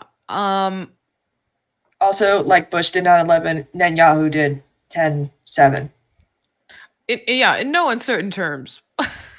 right. Mm-hmm. But a fucking American congressperson stood up on the floor of Congress and said, there's no such thing as an innocent Gazan civilian. Again, half the population there is children. There have been over 9,000 Gazan civilians murdered. Israel claims they've only killed 15 Hamas officials. 15. They've killed more Israeli hostages than they've killed Hamas officials. 50 versus 15, right? It's not even fucking close. And then exactly 9,000 civilians have been completely wiped off the face of the fucking earth. Entire families removed from the civil registry. And we have people in our Congress, elected officials in the United States, saying there's no such thing as innocent civilians. Of course, we have members of the Knesset, especially members of the Likud party in the Knesset, saying clearly, I'm again in no uncertain terms, that every Gazan is guilty. Every Gazan is guilty for what happened on 10/7. I also want to say, we were talking about that. We're not saying that anyone attending, a music festival deserved what happened to them. I want to be extremely clear about that. We don't believe that at all. I'm kidding. It's just a perfect excuse for Netanyahu to just, keep this going. Like, again, he was warned. Like, within days, we found out he was warned about it and did absolutely nothing. He's like, you know what, whatever, it'll be fine. For the sake of my stream not being banned, because I have a member of staff watching the stream, we don't. We condemn. I'm the one skating on the thinnest ice here. So let me be honest. Like, again, I am big Team Plur. I'm a big raver. I'm a big candy kid. I do not condone anyone being harmed in this thing. No ifs, ands, or buts about it. The purpose we're just trying to have fun. Yeah. We cannot condone that. Bam, what were you gonna say? I know. Before I have to go right now, what year are we getting a handshake photo between MBS and Netanyahu? Woo! Gonna get Ray banned anyways. We got the MBS Cristiano Ronaldo picture, so yeah, that's whatever. I'm gonna say 2025. Why not? Will Trump be there or not? Ooh, that's a good one. All right, y'all, I gotta go. Dan's scaring me. I've run. Bam's upped his prices. Later. I can't afford as much, but thank you very much. Exactly. Good to see you. Take care. Peace. Ciao. So yes. Good God. I can I plays the Jesse Waters thing. I don't know if you saw it. But there's a little bit of Please do. Please Yes. do. That's my garbage person for tomorrow. A little preview for anyone who's going to be tuning in to the damage report tomorrow with me and Brett. This is my garbage. This is the reason why he's my garbage person. Okay. Trump Netanyahu MBS holding a glowing globe. We gotta AI that shit real quick. Okay, so we've got a clip right Oh my God, here yes. where Jesse Waters His mom needs to call him again. is calling right? That was a good first time gag. I want Jesse Waters' mom to be a constant part of the haha Right. you don't Yes. have She'd power. be like, sweetie, you're being bigoted again. Can you tone it down? I call the Jesse Waters show the haha you don't have power report. But anyways, this is Jesse Waters basically calling for a ground invasion in Gaza. I don't think we can have a Let me. Oh, there we go. Palestinian state. I don't think we can have a Palestinian state at this point. I've had it with the Palestinians. I've given up on the Palestinians. If I was in Israel, I wouldn't be talking about a Palestinian state right now. I don't think Joe Biden should be talking about a Palestinian state right now. And I don't like how people tried to differentiate between the Palestinians and Hamas. To me, I see people with guns. That's Hamas. The people without the guns are the Palestinians. They believe the same thing. The Palestinians hire Hamas to run their government. You poll them, they all love killing Jews. They hire them. That's not how that works, dude. I'm sorry. It's a Jesus job. Christ. I'm dancing with Rayyvana's Twitch credit right now. I'm just like, it's like, the good guys don't have the guns, and the bad guys have the guns, which is why we But they're the same. which is why we are engaging with missiles, which are the most But remember, precise. they're also all the same. Yeah, it's like which are the most precise way to get people with guns. Like if every time there was a mass shooting, like at a college, the National Guard just came in and like nuked a state like university, like Right. Oh, Lord. Right. Just wiped it off the map. Make it a parking lot. let's make Turn University of Michigan into a parking lot. literally like turn UCLA into a parking lot. I went to UC Berkeley. That is a joke. UCLA is basically the southern branch of UC Berkeley. Don't tell any UCLA fan I said that, although it's historically accurate. Jews. To be fair, that's also why I picked University of Michigan. Muck Michigan. We hate Michigan. U of I. Hail to the orange. Hail to the blue. Hail alma mater. My high school had an M as like the beginning of the name, and they also use blue and gold. And so we just like they just bought and resold a bunch of University of Michigan caps and like wear for their school. Like totally on the low. I'm like, That's this is awesome. definitely illegal, but like I can tell this faculty here is lazy, so like I'm down with it. So I guess Muck Michigan. They say they believe in suicide bombings. Every time a Palestinian say refugee they goes to don't. another country, They it doesn't say- work out so well for the other 2.2 million country people. and for those Palestinians. Like Seinfeld. You ever been outside, you know, people say like, you know what? I believe in suicide bombing. That's my religion. Right. That's my how about airline never mind, I'm not going to say that on. Doesn't work out so well for the other country and for those Palestinians. No one wants them. You don't see Egypt opening up their doors. You don't see Jordan opening up. You don't see the Saudis. Why don't they? They want can't the even go to Palestinians, Jordan. Dana? Jerry, I blew up a hospital.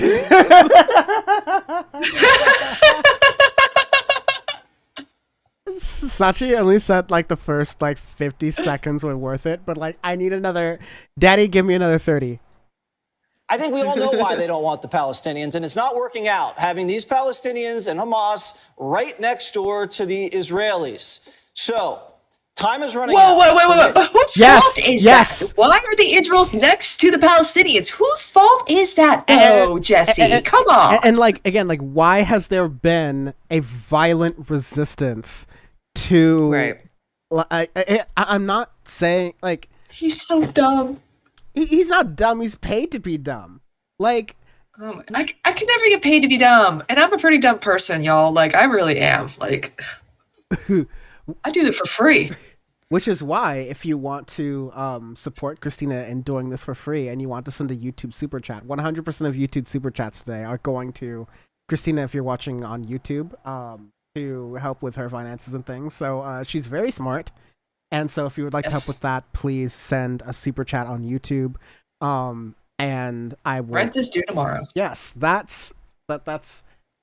Rent is due. Help out Christina. We love Christina. Yeah, it went up by $200. I hate this country. I've seen where she lives. That's a crime. No offense to where you live, but I'm just saying, like, there's nothing about where you live. They're the cheap. My apartments I live in are actually the cheapest. Everyone went up during COVID. They didn't, but now they had to. And I'm like, your apartment is perfectly fine, and I had a perfectly fine time there, but there's nothing about your area that has said, this is worth $200 more in value all of a sudden. It is the same. 20 more seconds. I just gotta see this. I'm soy facing. Sorry, my mom just came into the chat. I was like, Willow, and I was like, I just soy faced. I should maybe explain why I was doing that. No, I mean, for your chat, maybe, but I am not offended. Soyed up. I'm soy facing at Jesse Waters. Running out for Netanyahu. I don't know why they're taking so long with this ground offensive. I would have struck, obviously. I have no military experience, but I'm talking about there's a certain amount of goodwill that's built up. There's a certain amount of political capital that the West will allow Netanyahu in the wake of this horrific attack. Every day that goes by and they don't move in on the ground and root out these terrorists in their little labyrinth under in the command and control. My favorite DJ.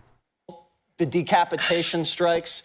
It's another day where the United Nations, where the Arab League, and... I'm sorry, I need to play one other thing really quickly to make sure I heard it correctly before I call Jesse Waters a racial... In the command and control, the decapitation strikes. It's another day where the United attack.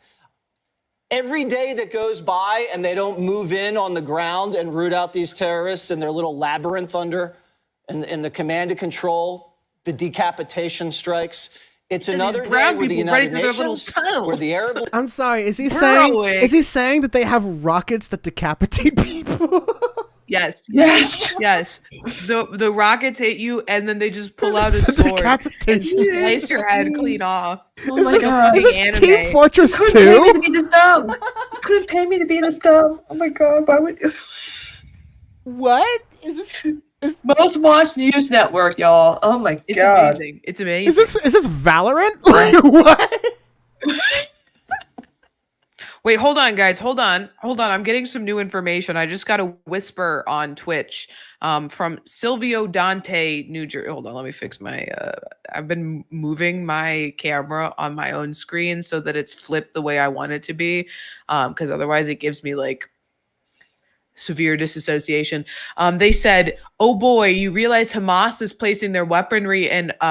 logistics. I'm going to assume they mean logistics centers right on top of civilians, right? So we should just kill this, even if that's true. Let's give you all the credit in the world, even if that's true.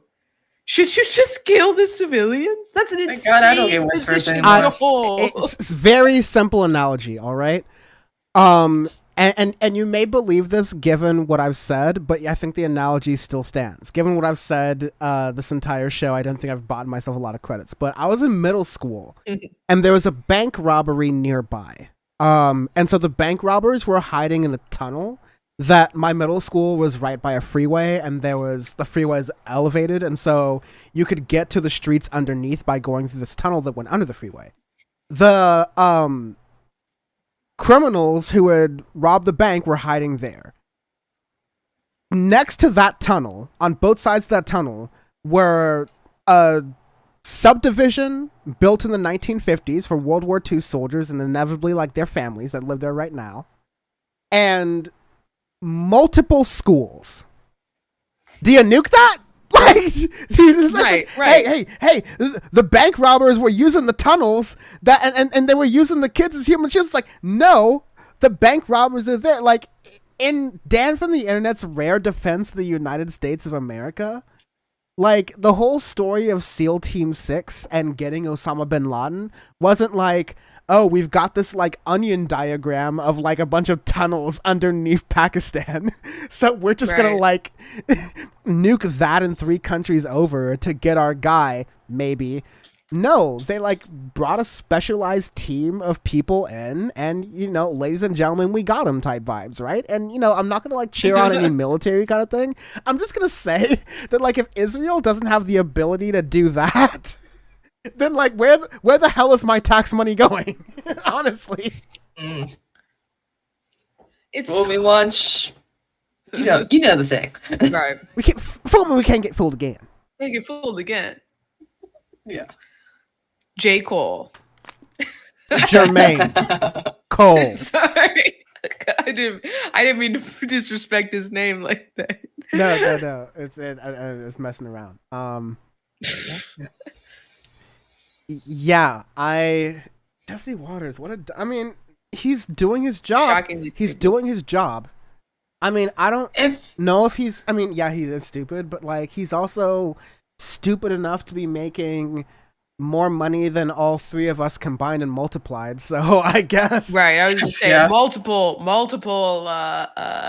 degrees. I will say this: if I had children, which I don't want to, if I would, I would want a daughter. But if I had a son who tried to be some right-wing pundit, I would be calling his ass on air every week, every other day. Be like, "Yo, you little punk! What the fuck are you doing? Like, why are you saying this shit? You know what? I'm gonna tell you. You know how much he gets paid to say this shit because he purposely wants to be a dumbass? Like." I don't know, like, who is the nearest family member in the, like, McNear, Swanson, Carlson family, but, like, whoever's getting, like, their 6 cents from every little TV dinner that gets sold at a Kroger, like, around the country, or, like, a Kroger affiliate, make sure they don't, grow as a company. They're about to, like, try to buy each other up. Make sure they don't. I don't know, like, what family member in that isn't like, yo, dude, you could just, why go on TV and say all these things? You could skim off TV dinners like me. You could, like, have a house. You could have a house in the, like, Bahamas. You could have a house in Fiji.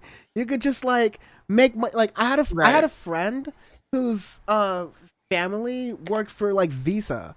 And so they just made money off of, like, every little micro transaction that happened every time we swiped a card. And that was just basically their entire savings.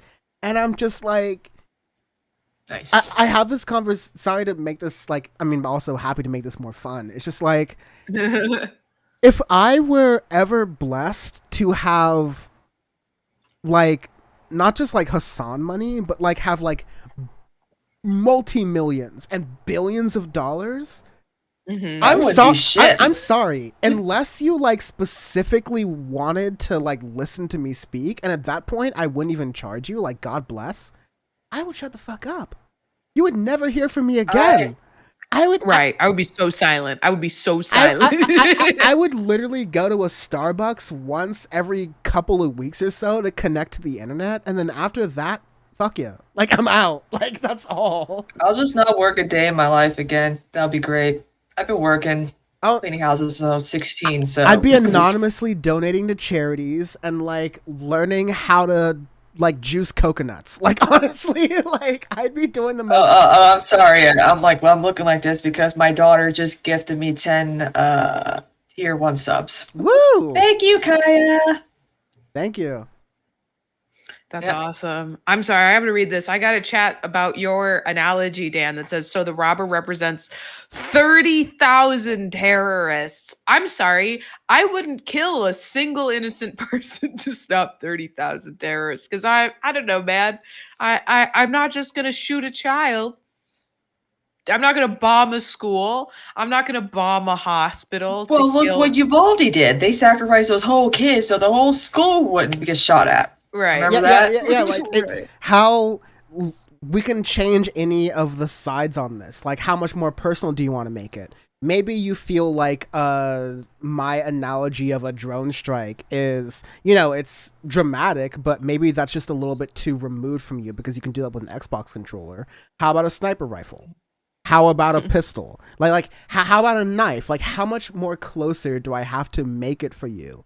That it's like, are you willing to sacrifice the innocent person you're supposedly trying to save?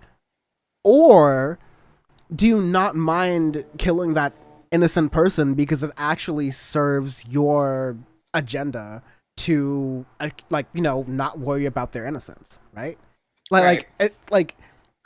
Again, people act like this whole thing started on October 7th. People act like this whole thing started in the 2000s or the 60s. Like, you've seen that guy's TikToks, right? That one guy on TikTok who's been explaining the situation. There's this guy. He's a little bit older.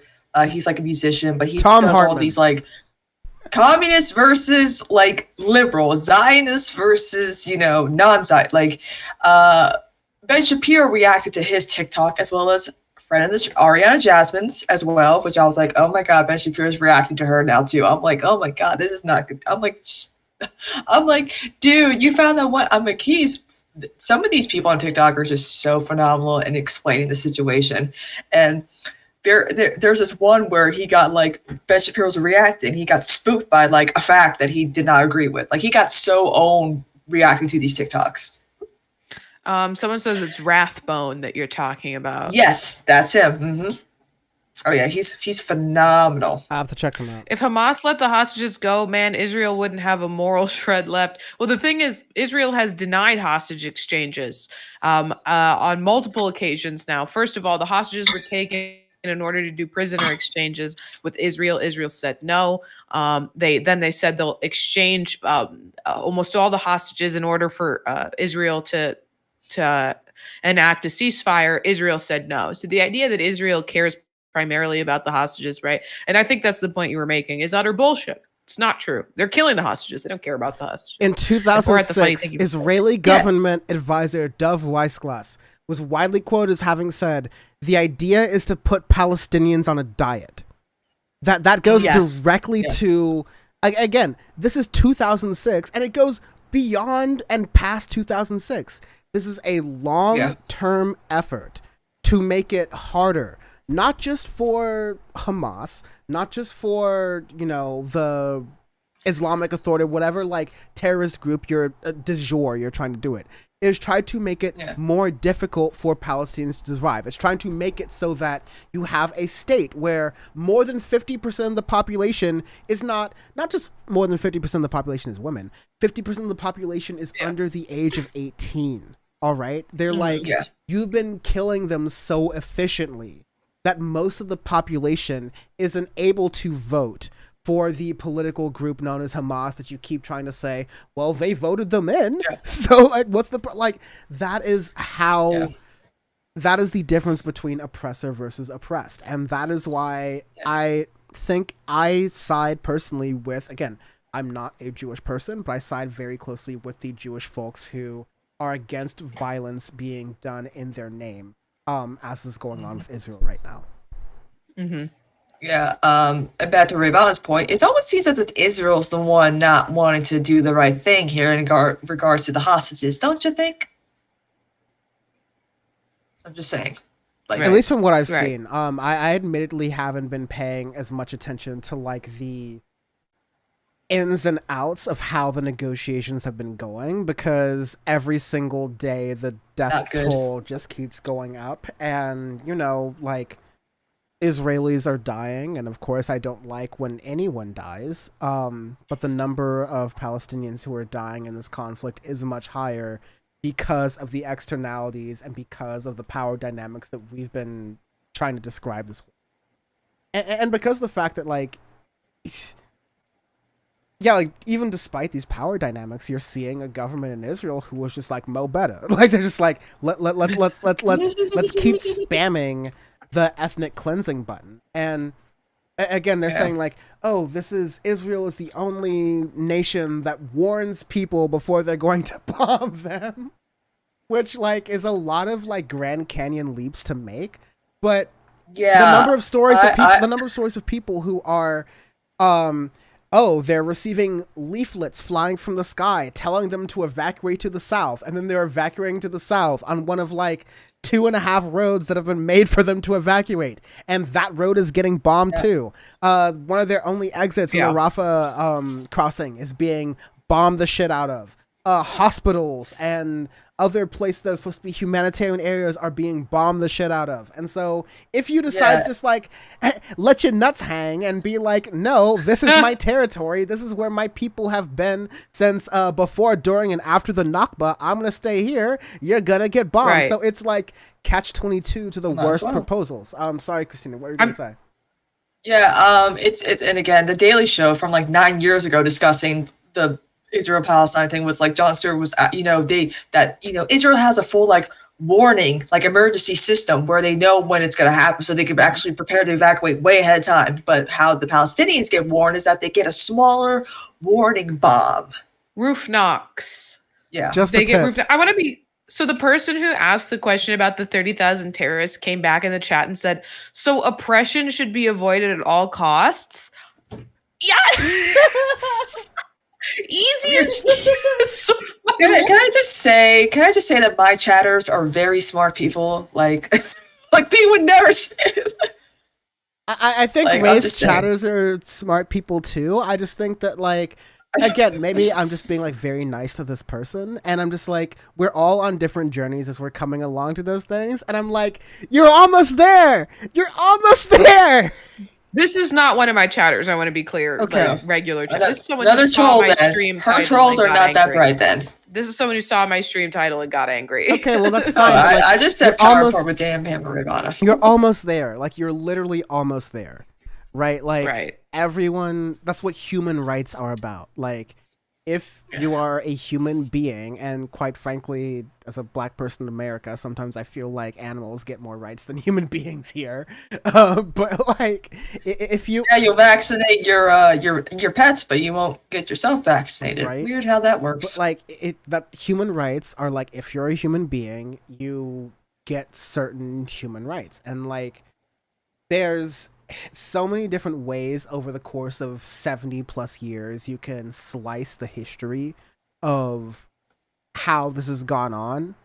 But, you know, in my ideal world, although I know that both Zionists and Palestinians who had been there at the time didn't want this to happen, in my ideal world, Jerusalem would be like the Vatican, where it's just its like own unique special place. Israelis would get the Cotswolds in England. I think it's a beautiful territory. Like, you would not know the difference. It is basically the Holy Land. It's just like rolling green hills of Dover. It's beautiful. It's gorgeous.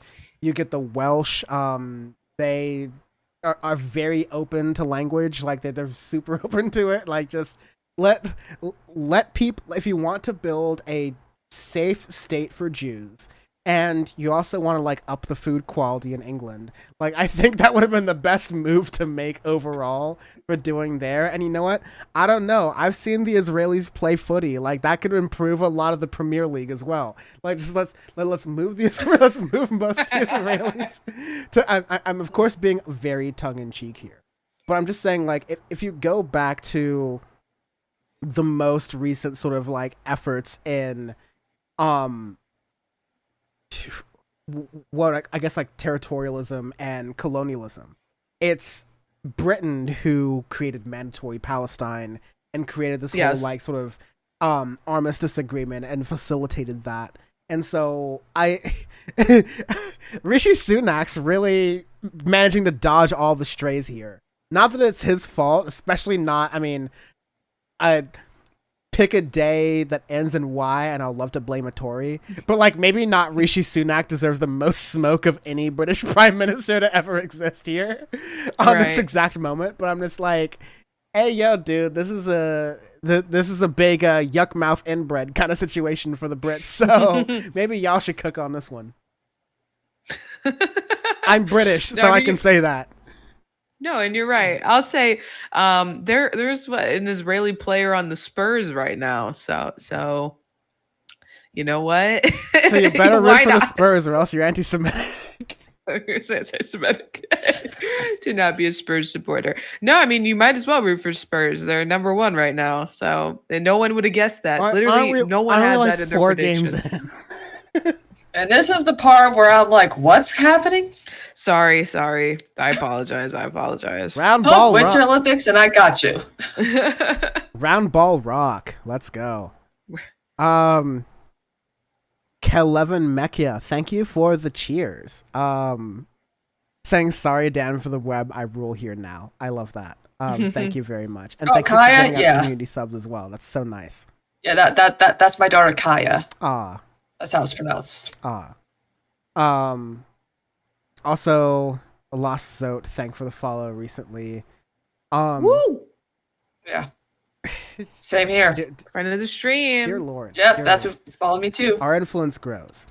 I'll do more of the dramatic things when I'm alone, I guess, so I can just like handle the smoke for all of that. I've gotten you both in enough potential trouble. Is there anything that I'm under the radar? Is there anything that y'all have seen from the past like week or so that you've been like, oh, this really encapsulates a lot of what I'm trying to describe, or oh, this is a really great moment of levity, or anything like that worth sharing? Not levity, but we could talk about Amy Schumer. The opposite of levity, but maybe we should talk about Amy Schumer being racist. I'm gonna withhold a lot of my comments because I'm not a white woman, and so Wait, you're not? A lot of people, including past partners, would disagree with me, but apparently I'm not.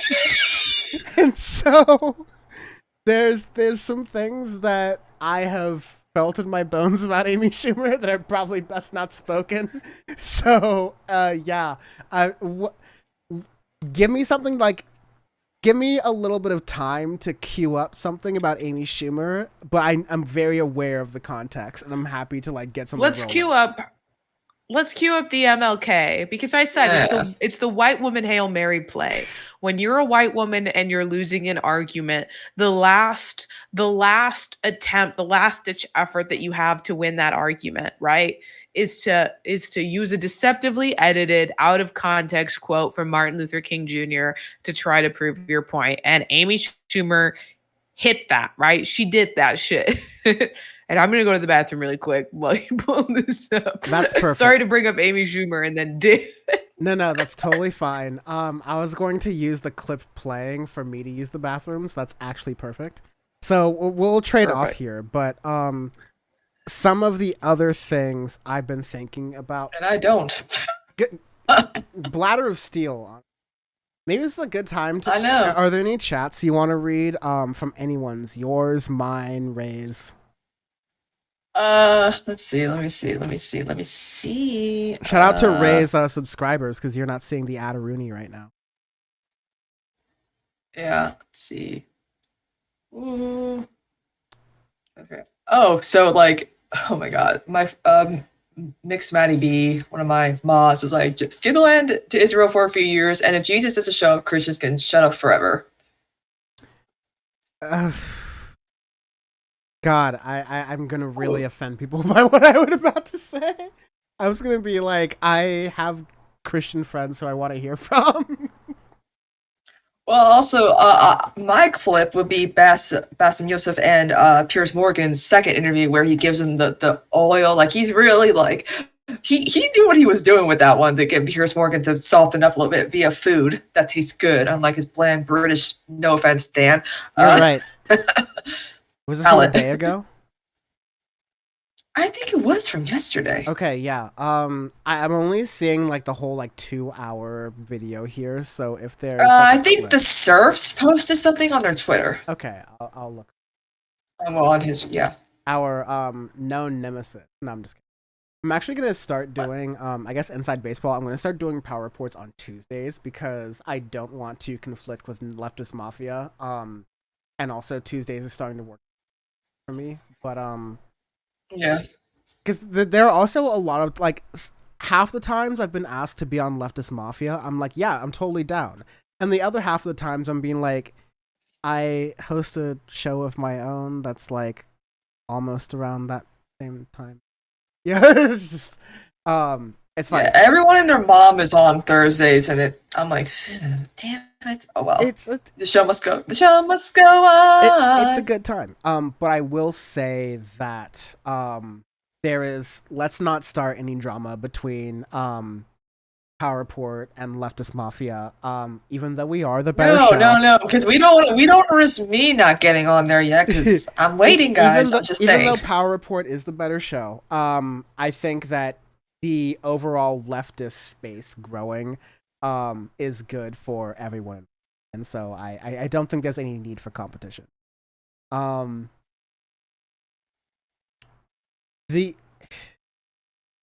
It's not my favorite video, but definitely a video I may want to play near the end. I mean, there's definitely a meme I want to play near the end, but a video I want to play near the end is I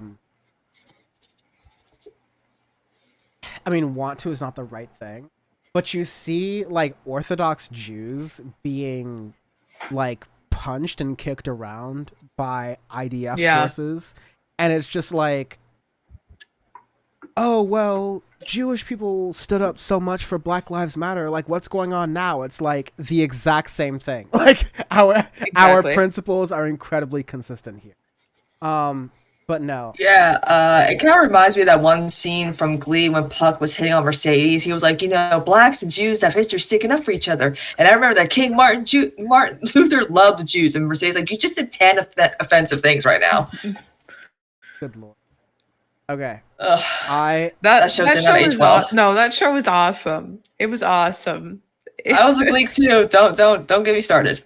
Well, I want people's inside Amy Schumer's opinions after this, but I will play this clip and then take the quickest bathroom break ever, while also trying to control things from my laptop. So let's see what happens. Must see that Israel must exist and has a right to exist and is one of the great outposts of democracy in the world. My Jewish brothers and sisters said to me amid anti-Semitism anywhere, we don't need your support. We have enough Jewish power to deal with this problem ourselves. I would still take a stand against anti-Semitism because it's wrong, it's unjust, and it's evil. If my Catholic brothers and sisters said to me, amid bigotry toward Catholics, we don't need your support in this because we have enough Catholic power to deal with it, I would still take a stand against bigotry toward Catholics because it is wrong, it is evil, and it is unjust. Must see that Israel must exist and has a right I'm to sorry, exist. like, what? They're two different clips. They're not from the same speech. It's not the same context, right? Yeah. Absolutely. And like, even if you believe that Israel has a right to exist, that doesn't necessarily equate with Israel has a right to severely oppress and commit a genocide against the Palestinian people. Yeah, let me see if I can find if he said anything about Palestinians. Goodbit says, so if Hamas oppress Palestinians, what should be done? I mean, like, what does that have to do with whether or not Israel is fucking oppressive, which is what we've been talking about. Yeah. What should be done? I don't think that Hamas in the One Free Palestine should be the ruling party. It's not the ruling party in the West Bank. The ruling party in the West Bank is the Palestinian Authority. It's not like it has to be Hamas, right? I don't support Hamas. I don't want Hamas to be the ruling authority. It shouldn't be the ruling authority. It didn't win on popular vote, right? It didn't win a majority of the vote, even in the 2006 election that everyone loves to harken back to in Gaza. It didn't. It won with less than a majority, and a significant amount of the population didn't even participate in that vote. So to hold them accountable for what happened is ridiculous. I found something from Jacobin from 2019. This is what Martin Luther King Jr. said. We understand that we are connected to the Palestinian people by our shared demand for recognition and justice and our long histories of displacement, discrimination, and violence. We categorically condemn the mass murder of Palestinians whose only crime was taking acts of moral resistance to life under occupation. Fuck you, Amy Schumer.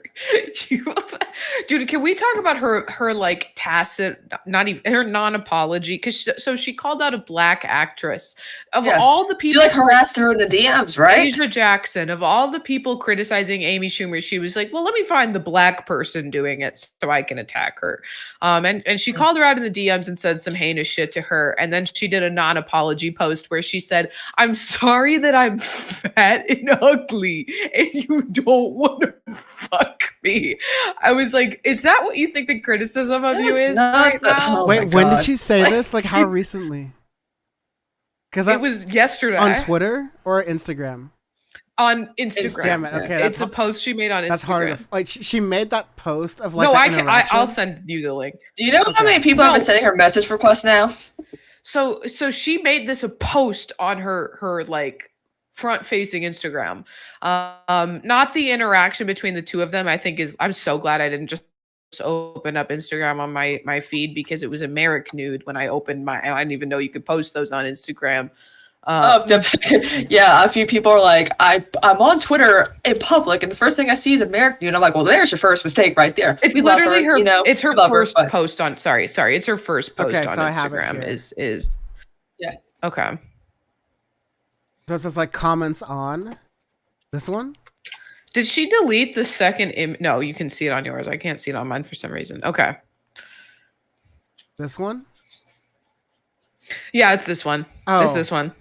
I've never been given any money to support a cause other than tampons. I've never stolen a joke. People call me a failed comic. I'm the most successful female comedian of all time. I'm LOL. I'm sorry. People are calling you a genocide supporter, and you're like, oh, but some people said I was a failed comic. I should respond to that first. I'm ugly/fat. Okay, sorry you aren't attracted to me. I found someone who is. I hope you find this. Come on now. Come on, Dan McCurry girl. like this? God damn it. Why did... Dan, I posted the video of Bassem and Piers Morgan in the private chat. Okay. Let me get that there. Everyone's like, he knew what he was doing. Get him to soften up. Hello. Oh, hi. Yes. Sorry. Here's my close-up, Mr. Dan from the internet. Hi. Yes. Whoa. Oh, God. I'm trying to more seamlessly be able to go to things that I have in the private chat while I'm on my OBS stream, which doesn't always work as well, but it's okay. One of these days, I'll do it right. Anyways. Ask Forrest how to do it. He knows everything about StreamYard. No, it's because I'm running StreamYard through OBS, so it's always a little bit more awkward. But here's the clip. Let's rock and roll. Oh, sorry. Here's the clip. Let's rock. Can I show? Okay. So this is a gift from me and my wife. Sorry. Quiet stream. Okay, I was gonna say I couldn't hear it, but the old volume booster, Rooney. This is olive oil from the West Bank. Whenever I go to Jordan a lot, but my wife also like ask for the oil. I still can't hear it. Really? Yeah. Huh. Let me represent it. Yeah, let's just try that. That should work. Can I show? Okay, so this is a gift. There we go. Cool. I can hear it now. Thanks for catching. Can I show? Can I show? Okay, so this is a gift from me and my wife. This is olive oil from the West Bank. Whenever I go to Jordan a lot, but my wife also like ask for the oil from the West Bank. It's very good. It is the best oil ever. And the thing is, the olive trees, they survive up to 600 years. And they are passed from one generation to the other. And it is like a family heritage. And the way that you do it, so this is za'atar. Za'atar is basically thyme, and you add to it sesame and a bunch of herbs. And the way that you eat that, you take like a piece of bread. We don't have to do it now. Maybe at the end of the interview. Yeah, we'll do it, yeah. And you soak it a little bit in the oil, and then you take the za'atar. And I'll demonstrate here. Chuk, chuk, chuk. And then here.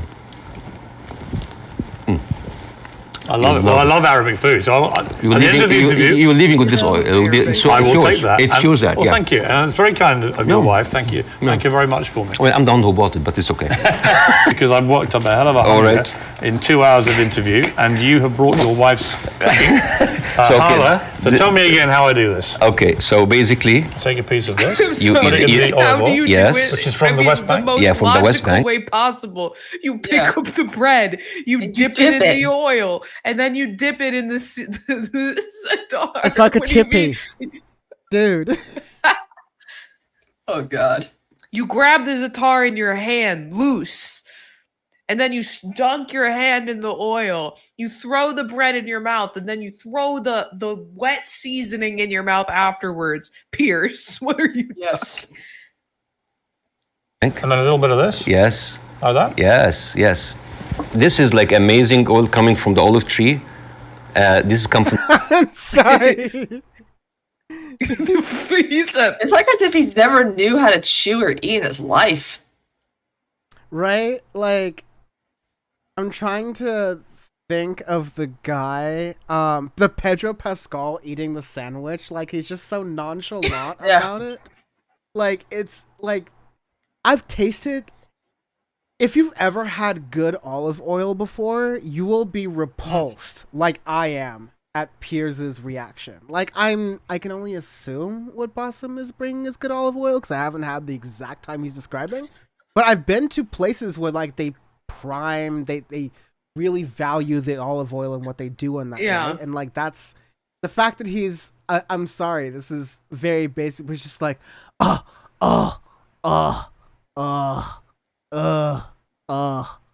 Does he even say anything about it? Yeah, watch. No, he's got. This is like amazing oil coming from the olive tree. This has come from the West Bank.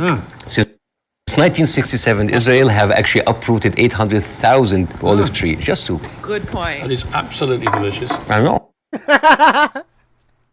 You gave a big salty by the end of that interview. Just give him the food. It works. He knew what he was doing. That is not the appropriate reaction. I'm sorry. As someone who's had really good olive oil before, and just trying to butter him up.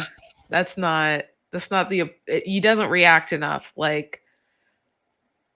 Olive oil is just like one of the really subtle, delicious delicacies you can get out there, and this is just like an absolute disrespect. Biggest pet peeve is how oily the bottle gets on the outside. I'm like, how the fuck does that happen every time? Like, he's eating that with the enthusiasm of a 7-Eleven hot dog. And he's just like... Right! Thank you! My dad, okay, I love my dad, rest in peace. Best man I ever met in my life.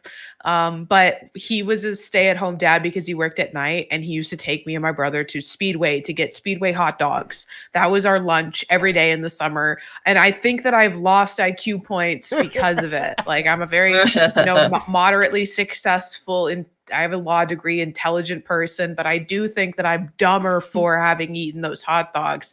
It is the same enthusiasm that I would have biting into a Speedway hot dog, okay? Like, it's not, you don't have the proper reaction. I just went to a really great Mediterranean restaurant here in Chicago for my anniversary, and we got this hummus. It was like a seasonal hummus. Have you condom hummus, Sabri? though? I didn't condom hummus. No, it was not so. It was so good, and it had an amazing like pool, and that's when you know that the hummus is good, when it has a nice pool of olive oil in the middle. And like I took the pita, I dipped it in the olive oil, got hummus on it, and like put it in my mouth, and like I can't mimic the reaction I had, right? It was so fucking delicious that like I took a bite, and I had to go the whole, that whole moment where you're like, oh my God, you can't so speak for like a good like 15 seconds. You're just like right. You have to just sit there with your eyes closed and enjoy it. And Pierce is just like, it's delicious. It's like that's the reaction when I see Man United scores. Like that's Sorry, someone said, Ray, I know Piers' son. He's a friend of a friend. He's obnoxious as his father. Piers' son has me blocked on Twitter because I called him a fucking idiot over some soccer shit. I can't imagine the forehead on Piers Morgan's son. I'm just gonna say that. His fail son is truly his fail son. Big ass loser. Was there I'm sorry, Now you're making me hungry. Did we play the clip you sent? Or you were talking about earlier, Christina? What clip I was talking about? No, that was it. Oh, no. I could have swore there was something. Oh god, I have that Metro PCS. I'm definitely not gonna. Yes, play it. No, play it. No, that's so bad. The Metro PCS commercial, you brought it up. You got to play it. Oh, that's so bad. Okay. We can contextualize it. It was an extremely racist commercial. Next video caller. Hey, you have a formula for figuring out my monthly wireless bill? If you're with most providers, use this equation. This is mental. If you're with Metro PCS, use this equation, where M is your monthly rate. That's $40, taxes and regulatory fees included. No guessing and no annual contract. That equation is a piece of easy cake. Get unlimited talk, text, web, and nationwide coverage for just $40. Metro PCS. Hello. Yeah, my dad's still rocking that shit, and he's still paying $40 a month, even though they've been bought by Good for your dad. Even though they've been bought by like 3 other companies, and he's still paying $40 a month. God bless. I respect the shit out of your dad for that, low key. Like, as someone who lives near, I'm sorry, I live in a neighborhood where there are multiple Metro PCS stores, like within a few blocks radius of my apartment. Which, if that says anything about my financial situation, I hope that someone will feel moved to gift a sub or subscribe to my channel. Tonight, a demo featuring our new intern, Billy. No. That's the thing, is that they would start it with like this very God, no, racist that little like extras intro, everywhere. like in the beginning, like the. Tonight, a demo featuring our new intern, Billy. Did you That sign dude the was an contract? extra on Glee, I think. Your new phone awaits. Yep, that's him.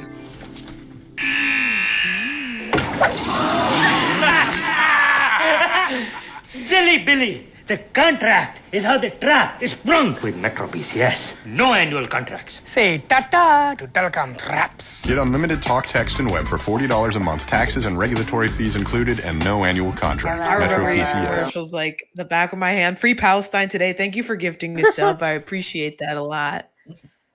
This is I can't. I mean, I can totally believe that this was allowed to air in the United States, but just like, come on.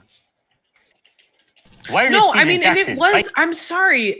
As someone lives in a neighborhood that has a lot of those little like phone stores, right? Those phone stores that have signs outside about fixing your phone for like a flat fee. I don't really. A lot of those have closed. They are in my town. 100% playing on a stereotype. Okay, and again, and like, I'm sorry, it's not incidental that I live in a majority, a Muslim community, majority Middle Eastern community, and I'm sorry, I'm saying, like, they're playing on a fucking stereotype. Okay, they're playing on a stereotype. We all know what they're doing. It is so blatantly racist. I know I'm supposed to be like the chief Android defender here, but I will just say that as someone who pays for the Google Pixel equivalent of Apple Care, they literally just send you to those stores. They're like, Google has worked some deal out with those stores where they're like, okay, those guys are our Apple Care. Trust me. All right, trust me. Okay, trust me. And you should go to those stores. They'll fix your phone correctly, cheap as shit. I don't have Apple Care. My screen is broken. My birthday present to myself is to go to one of those stores and have them fix my screen. All right? Like, I have to play it. You do. Because I'm a racist. Wireless fees and taxes bite like a cobra. Get a cellular mongoose. Metro PCS.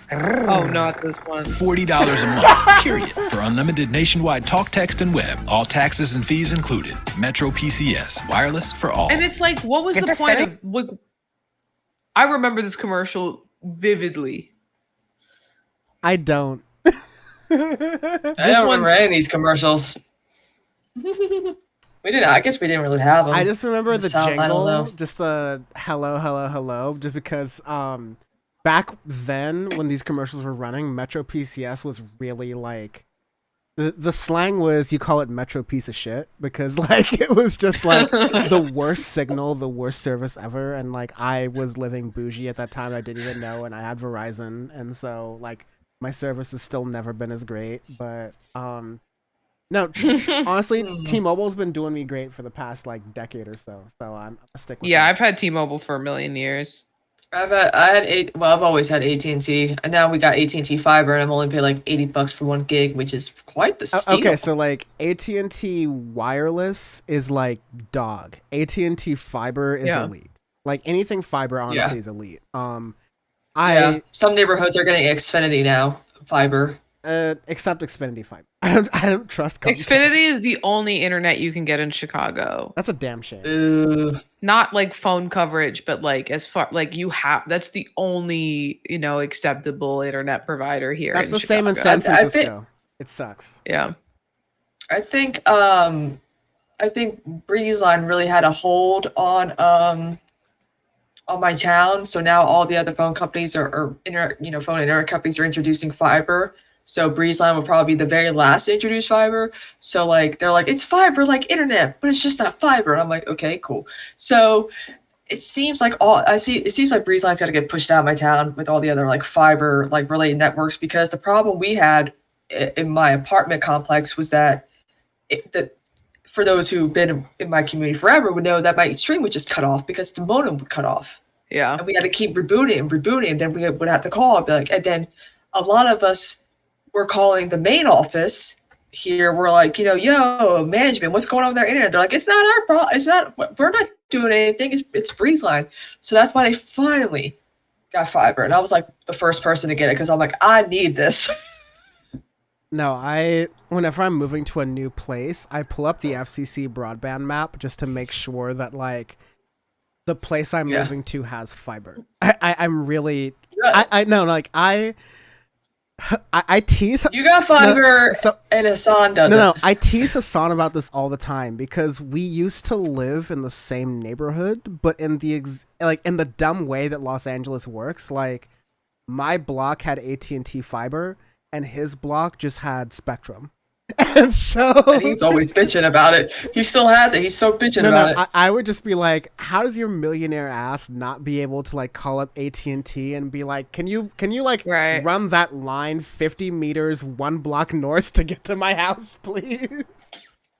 And I'm just he's living in a $23 trillion house, like mansion now. Like what the hell? It's my easy again, like I have no jealousy for Hassan. Like I worked with him. He's a really good friend, but there are few things I love more in life than just being able to DM Hassan and piss him off at any period of time whenever I want to. And my go-to is usually, hey bitch, you still got Spectrum. Sometimes I used to send him like at 3 a.m. at night, I would send him speed test screenshots. And reliably at like 7 a.m., I would just get like a fuck you did. I you were telling me that when you came down here. I was like, oh, you are horrible. Leave my himbo alone. I'm such a piece of shit, and I stand by it. As you should. Pop off, King. Yeah. Speaking of which, Rayyvana, we're gonna have to switch Priscilla for Moon Extravaganza. We're doing it on the 14th. Because Sam Cedar wants to come on the 21st. Yes, that's right. Sam Cedar makes his grand return to Movie Night Extravaganza, and I'm going to make sure I look good. That's fine. I have no idea what Priscilla is, and I don't even necessarily remember agreeing to do that movie, and I'm fine with it, though. Well, you must have been drinking or whatever, but you messaged and agreed with me on Twitter because I messaged you about it. 4K. It's about Priscilla. It's about Elvis Presley's wife and how, her. Yes, okay. I remember now. Yeah. I saw the tweet and I was like, fantastic. Sure, I'll do it. But I was like, just knocked over something. Should we call at least you weren't for the dramatic gesture I made. At least you weren't like this dog I'm watching over her blue rubber ball. She was like, and then she managed to throw it up against the wall. I would hope I'm like moderately better than the dog you're watching. And knocked down my drink. Oh no. Oh. My mic was saved though. That's good. That's good. We're in a good mode right now. I want to play some like positive things. Here's a clip that I actually hadn't seen, but this is from a couple days ago. Here's a clip of some protesters in Israel who are calling for a ceasefire, even as their direct government isn't. And again, I'm relating a lot of this context to my own personal experience as a black person during Black Lives Matter, and I felt a mix of like, I appreciate when people express these things on social media, although like expressing things on social media is the bare minimum thing you do, and I don't necessarily award people for doing that. Like if you're out protesting, if you're out like calling representatives, if you're out like giving money and like material goods to these like groups, I really care about that a lot more. And so I felt a little bit differently about this situation just because of like how extreme it is, but I just gotta say I really appreciate folks who go against the Zionist narrative. Like these are Israelis in Israel who are protesting what's going on. So I am super happy to see it and super happy to share it here. Also, let me know to make sure y'all. As the Israeli military ramps up its offensive in Gaza, anti-war slogans have been resounding in Tel Aviv. Protesters outside IDF headquarters calling for an immediate ceasefire. We all suffer and still mourn for the death and hostages that from the 7th of October, but we also mourn the many deaths in Gaza that continue to die and die and die every night. But in a country traumatized by the Hamas attacks, these protests are also exposing deep divisions in Israeli society.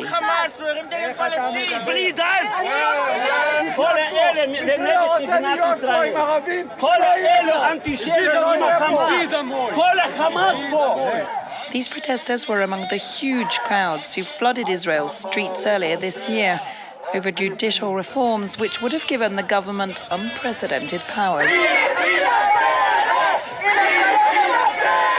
They now accuse Benjamin Netanyahu and his far-right coalition of fueling divisive politics at the cost of weakening Israel's defense. The heads of Mossad and Shin Bet couldn't speak out publicly, but they were saying that we were heading for a catastrophe. They told the Prime Minister Netanyahu, they told his ministers, and he did nothing. And amid all the criticism of the government, there's mounting pressure over the fate of the hostages seized by Hamas. A few hundred meters away, every evening, vigils are held for the captives in Gaza. We need answers from the governments. We don't have enough people that come to talk with us and come to explain what's going on, what we're going to do, what's the plan. This weekend, a delegation of the families met with Benjamin Netanyahu and Israel's president, seeking any shreds of information or reassurance. Or Levy was kidnapped, his wife murdered. We don't know if he's alive. We don't know how is he. They have a small child, 2 years old. But currently don't know how to tell him where his parents. The families are fighting to keep hope for the hostages afloat. But the grief and trauma in Israel are raw. October the 7th continuing to send huge shockwaves through its society. So I maybe oversold that a little bit as like... Yeah, it seemed a little down though. Down, to be fair. But did you watch it beforehand? I wanted to bring that up in the context of, yes, there is an Israeli progressive population. So like, again, I don't want to fall into the trap of like overemphasizing some like anti-Semitic tropes that you see in defense of Palestinians, but like it's just to sort of like show that like there are Israelis who are supportive of the Palestinian cause. I mean, like even to the extent that you have people who have been held hostage by Hamas who are being let go, and like Ray and Bam said earlier, they're like, no, they treated us very well. They made sure we had medicine and food and clothing, and like they don't have everything. They don't have all the resources of Israel and Benjamin Netanyahu, right? But whatever resources they had, they also gave to us, and they didn't make us feel in that context like we were prisoners. Like, yeah, we're pawns, like that's how it is, but like I think these Israelis, like a lot of these folks also felt like the ones, at least especially referring to the situation of the mother or the grandmother who was captured, she felt that like she was a pawn of the Israeli government as well. And so I think that is like fair. Like it's fair game where you're going. Yeah. I mean, really, people don't realize this, but like Israelis are victims of Netanyahu because there's a lot of them who've been brainwashed into believing all Palestinians are awful and they deserve to be, wiped off the face of the earth. But then you also have the ones who are more like, as you mentioned earlier, about, the Israeli left and how they don't really have that amount of power, and they can't really, do much about it because they're probably afraid of what, their own government's going to do to them. Yeah, I mean, I want to be clear here, right? Like, there is a very rabid right-wing Israeli population, and I don't want to excuse their, support for, genocide. We've been talking a lot about how, it was like 5 out of 6 Israelis blame Netanyahu for what happened on 10/7, but it isn't because they support Palestinian liberation, right? It's because they support the extermination of the fucking Palestinian you people. Didn't protect they us thought from he the wasn't spiders. You didn't protect us. Right. Yes, exactly. Exactly. Not that you're not right, Christina. There is a massive, the Israeli government is one big propaganda machine in the same way that the United States government is, right? And they have they're very successful in promoting their propaganda, and it comes, in tandem with the fact that military service is mandatory in the state of Israel, right? And they teach young Israelis that Palestinian people want you to die, but there is no shortage of resources that Israelis could connect to learn that is not fucking true. So, my heart does not break for, propagandized Israelis who support the genocide of Palestinians just because they were born. We are Americans, right, who were raised in the propagandized state of America, who have broken through that propaganda and don't support U.S. imperialism, and it was possible for us to do so. I'm kidding. Dan's like, I actually love the Iraq War. And I'm sorry, I'll end on this because I have to go. But I know like 20 minutes before the show's supposed to end anyway. But so it's difficult and I feel sympathy for, of course, the families of the hostages, right, in that regard. But it's different than like, these are people who are just victims. A lot of them are not just victims. They vote for the far right in Israel. They support the far right in Israel.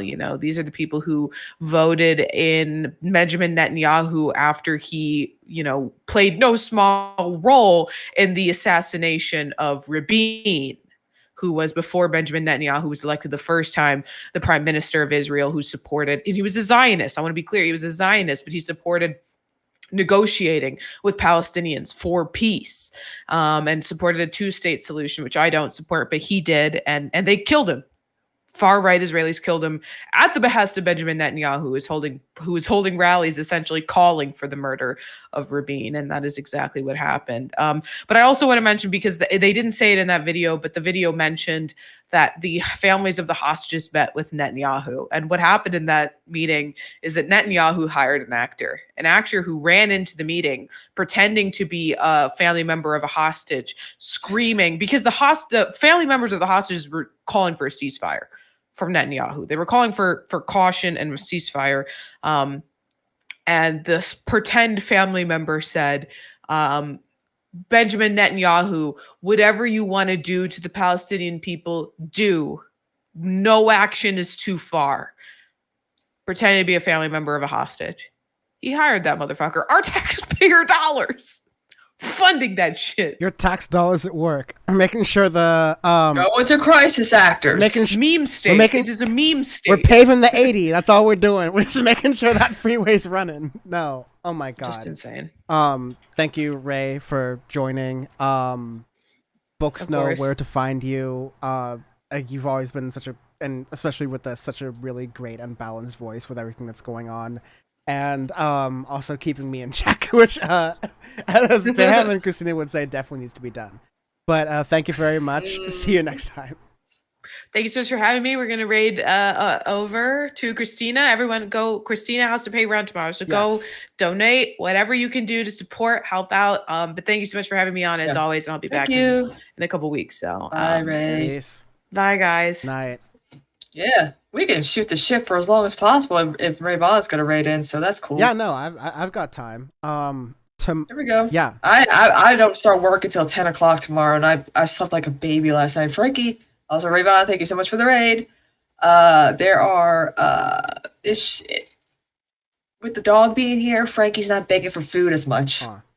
That's funny. So he's just like, I'm avoiding this dog at all costs. She keeps wanting to play with him, but she, cat dog. I can't let me do. I saw a really cat-like dog. I can't get the photo up and for the audience in time, so sucks for me to describe it. Yeah. But it was really like the most cat-like dog I've seen in a minute. It was amazing. But no, I love Frankie. Old man Frankie. Yeah, for those who don't know, Dan came down for my 30th. We got wild, we got a little drunk, we got crazy. It was a lot of fun, and Frankie fell in love with him immediately. And for those who wanted to see Frankie, he's hiding from the dog that I'm dog sitting over. Let's see if I can show her a little bit real quick. She's sleeping in the background over here. There she is right there. Lola. There she is. She's my baby, but she kind of drives me crazy because she wants to constantly go out for walkies. But we'll go for a walk in a bit and later. Just keep being good. No, yeah. 69 viewers. Nice. No, yeah. Yes. I can stay around for a little bit. I went out for. I don't drive a lot.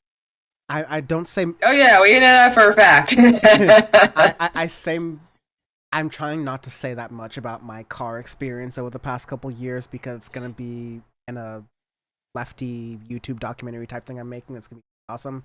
But my car has been like a nonstop problem, and my newest problem is a problem I've had for a while. Well, not a problem I've had for a while, but like a recurring problem is that like these are the weakest tires I've ever had. Like I constantly have problems. Every time I like drive somewhere, I end up popping them, and so. Because of the weather, the pressure changes in the day and the night have been so bad.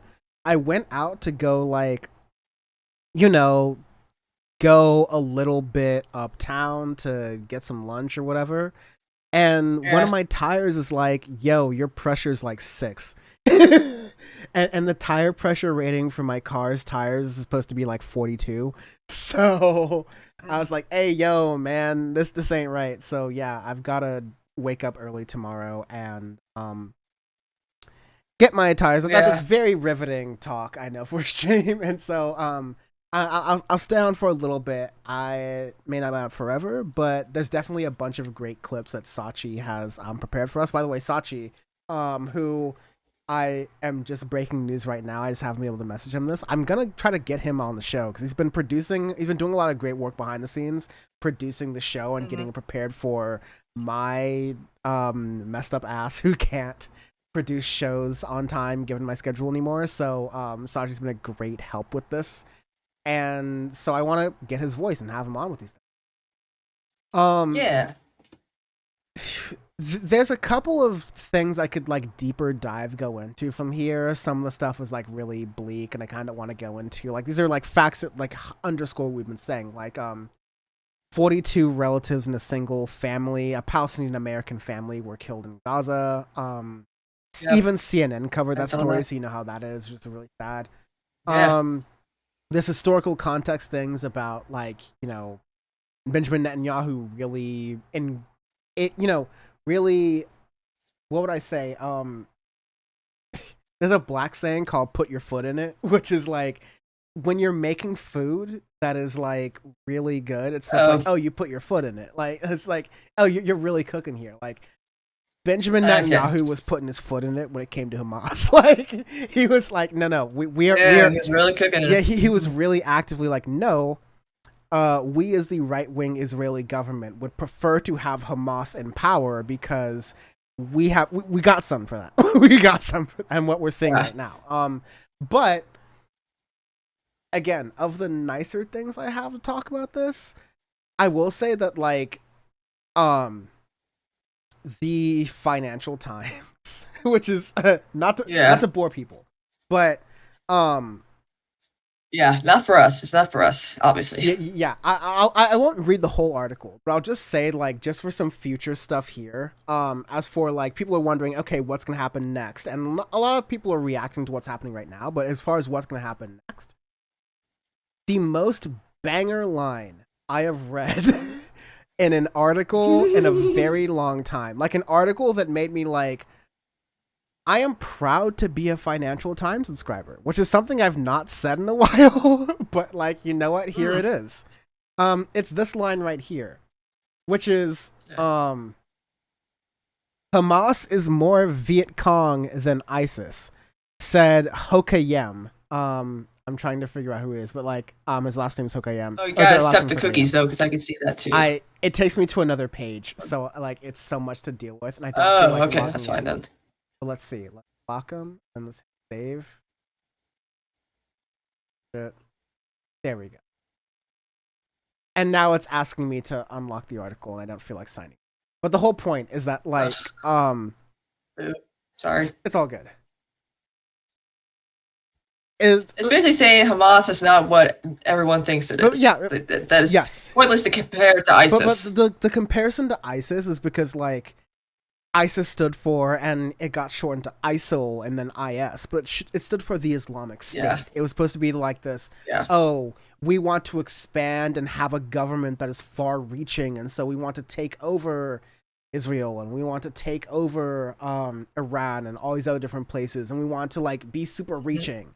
And yeah, sure, maybe that was like the goal of ISIS, maybe, but like, they never had the ability to achieve that kind of thing, and B, that just wasn't the way they fought, right? Because they were fighting out in more open territories, out in more desert territories.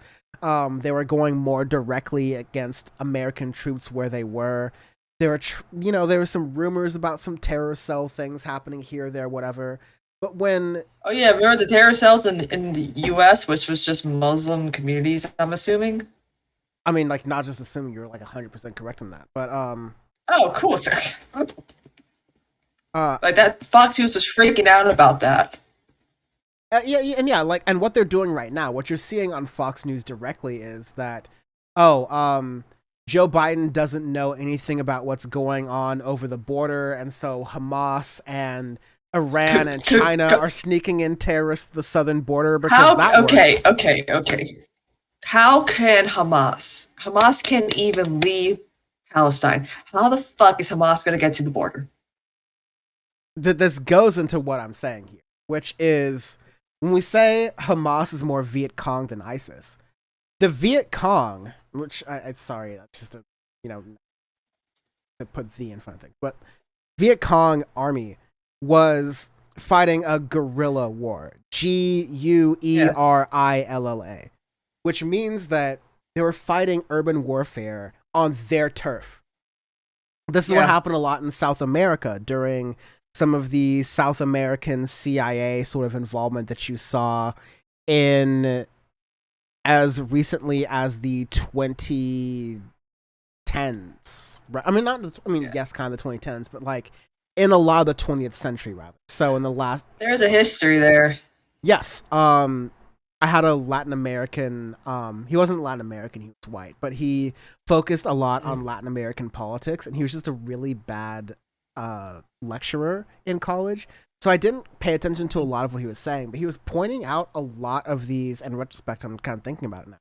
He was pointing out a lot of these events that happened in Latin America where the resistance were people who were in the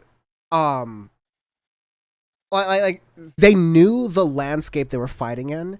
They knew the street corners, they knew the alleyways, and they were fighting against an oncoming force, right? And they were trying to come in and get in here.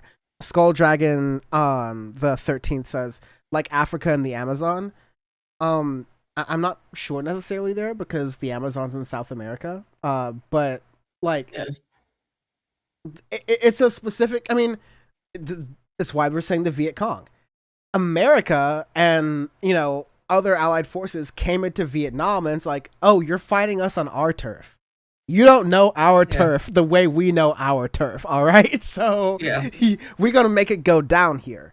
And so I think what you're going to get ultimately is what we've continued to see, unfortunately, which is the IDF molly-whopping civilians and troops like that. And, getting, just mass atrocities as they, under the guise of trying to hit Hamas, which I'm sure that's what they want to do. But they also particularly don't mind hitting civilians in the way that even Barack Obama with the SEAL Team 6 type thing, like, tried to take some care to make sure he wasn't hit. Right? But you're going to get that type of attack, but you're going to get, because Hamas is, this Financial Times article, Hamas is being more Viet Cong than ISIS, you're going to get Hamas doing better than you would expect. And so that's going to fuel the... That's why they were more prepared. Like, I mean, before we learned that Netanyahu knew about this, a lot of people are like, how could this happen? They defeated the Iron Dome, blah, blah, blah, blah, blah. And I'm like, guarantee that Netanyahu knew that this was going to happen and just decided not to do anything about it. I mean, and plus also, I mean, they've been preparing, and Hamas was probably, getting some funding, getting better weaponry, being more prepared to actually have an attack of some sort. So there's some inclination that there may have been some advance warning that the IDF was the Israeli government knew before this particular attack. I'm not saying it's like precisely as clear as the pre 9/11, like the August 11 security memo that Bush got that said bin Laden determined to strike inside the United States. Like, I'm not sure if it was like that blatant and brazen, but there's at least some reporting, some very credible reporting that came out during the beginning that was saying that Benjamin Netanyahu understood, or at least his government understood, that there was something happening that Hamas was planning before then. And so just the idea that, again, I'm not trying to get into victim blaming here, but just the idea that it was allowed to have a rave that close to the border at this time, I would have been like, hey, yo, I get my bags checked. Like, again, I love doing this show. My favorite thing about doing this show is pointing out random moments in time that I could go back and look at this show a year from now and go, oh, that's something I could only remember by doing like a kind of diary of what's happening. But about a month ago, like 3 weeks ago, we had the situation that was like, what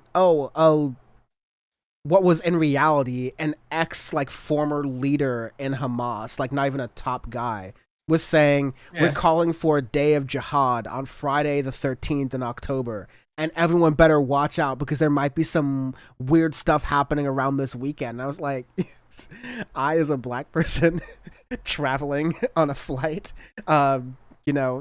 coincidentally to see Christina, was experiencing some hard in the paint extra TSA like security theater going on, right? So there were these rumors that were going out about supposed Islamic extremism that were happening, and like we all like super overreacted to that. Not a damn thing. Like, that was just complete fake news that we all overreacted to because there was an air of Islamophobia under it. Yeah. And now, of course, a rise in Islamophobia and anti-Semitism is like happening right now as well. So it's not just, one over the other. I'm like, both is happening. Both is happening right now. Yeah, it's... And it shouldn't be happening. We shouldn't be attacking people, like innocent people who have nothing to do with like anything. Like you could be attacking someone who's not even like an Orthodox, like a Hasidic or something like that, or Sephardic Jews, or you could not. I mean, or anyone with something on a headpiece on. We all knew what happened after 9/11 when a lot of people who weren't even Pakistani or Afghani or Saudi Arabian, like none of them were within all the mosques were getting threatened. People were getting threatening phone calls. People were getting murdered. People were getting attacked. I remember the one guy who survived his attack. He forgave his attacker, and they made like a documentary about this. And he was sentenced to death. And his victim was like, "No, he should not be sentenced to death. He made amends. He changed his views. He's a better man. He should be released." But it said they didn't even listen to the victim of this man that attacked him after 9/11. That's yeah. Like yeah, like that.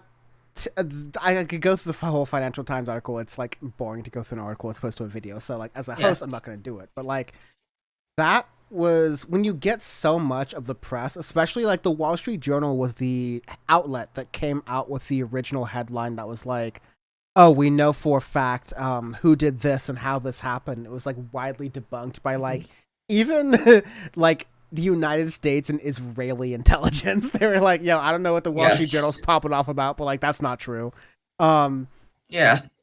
It's amazing to see that. And I'm personally not that surprised by the Financial Times because I think they've been, for a financial publication, pretty consistently to the left of center on a lot of these issues. So not just in this article, like the entire editorial board has started to come out against these portrayals and a lot of the propaganda that's going on through Bibi Netanyahu's government. And it's really happy to see because honestly, a lot of the media has moved on at this point. Like I was kind of like clip farming to prepare for this episode. I was brain poisoning myself and I was like, I'm gonna watch Fox News, I'm gonna watch MSNBC, I'm gonna watch CNN to see what they're saying about this 4 weeks out. And what they're saying is they've seen the ratings and they're like, okay, the American public's sick of this, let's talk about whatever dumb things going on with the Republicans in the House, or let's talk about whatever dumb things going. There's some random dude in Michigan who's like entered the primary against Joe Biden, who has like Dean Phillips. He has like even less of a chance than Jank to win. So like it's Dean Phillips and apparently today like expressed like that she has no chance, and I was like, I said what I said, but like the media is talking about those kind of things, and they're not even really addressing the active genocidal rhetoric and behavior coming out of the right-wing government. It's really sad. Oh God, like, the Humanist Report's rating him now. Let's go! Shout out Humanist Report. I was on Leftist Mafia. Thank you. Oh God, damn it, Matt Bitter's rating me too. Look at that! Look at that! This is Power Report after hours. Okay, I am going to stream longer. Okay. Yes, let's do it. Thank you so much for the raid, you two. When am I coming on Leftist Mafia? Just kidding. I'm a patient gal. We'll do it. Okay, Raiders. Let him cook. Welcome in. We're hanging out with Dan from the web, who came down for my 30th birthday. Thank you so much, guys. I have rent due, so if you want to send a tip or whatever, come on next Thursday. Yeah. I'm so in. Let's do it. Yes, please bring Christina on Leftist Mafia. I'm trying to say that. She would be great. And yes, if you good to see you, see Bankhead Owski. If you're on YouTube, send a super chat in. I will be sending all super chats to Rayyvana. Sorry, not Rayyvana. Well, yes, Rayyvana. No. I was sending all super chats to Christina. If you're on Twitch, check out what Christina is doing and support her because rent be due. Yes, I'm just catching up to all of my stuff here. So we were just talking about like kind of everything that was going on. We're also super down just like let the chat ride and like do things we want to do. So if there's any interesting clips or things you've seen online or like stuff that people haven't reacted to recently, please go ahead and we will watch and react to it. I also tried to Yeah. watch Piers Morgan's been popping off. He did that great debate with Hassan that we covered. I watched the one with Jank. I think Jank did really good on that. Again, I will laugh at Jank for his political aspects, but I also think he did a great job rhetorically on the Piers Like we Morgan all thing. do here. I tried to watch maybe the Vivek Ramaswamy thing is going to be kind of interesting, or maybe the Jordan Peterson thing, and I'm like, snooze fest, losers. What about the Jordan Peterson music video? Like, what the? Jordan Peterson music video? What?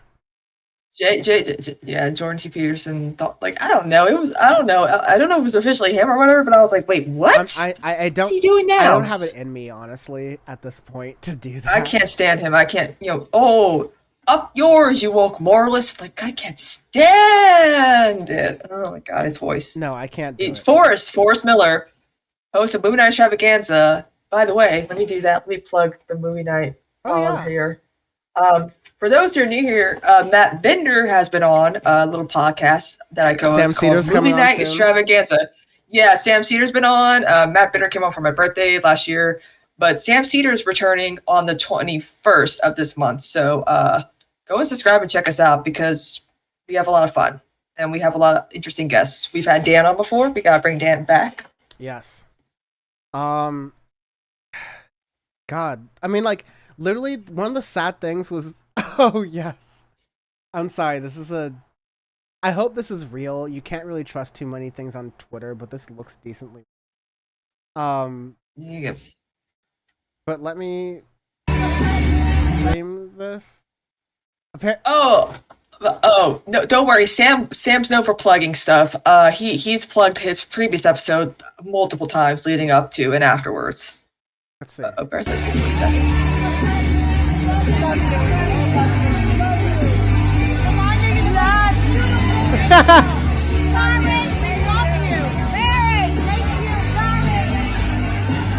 Baron is just cousin Gregging it over here. Look at that. Yeah. He's taller than both of his parents, and he's like, I'm just Baron. Oh God. That's what's happening here, guys. I'm just saying.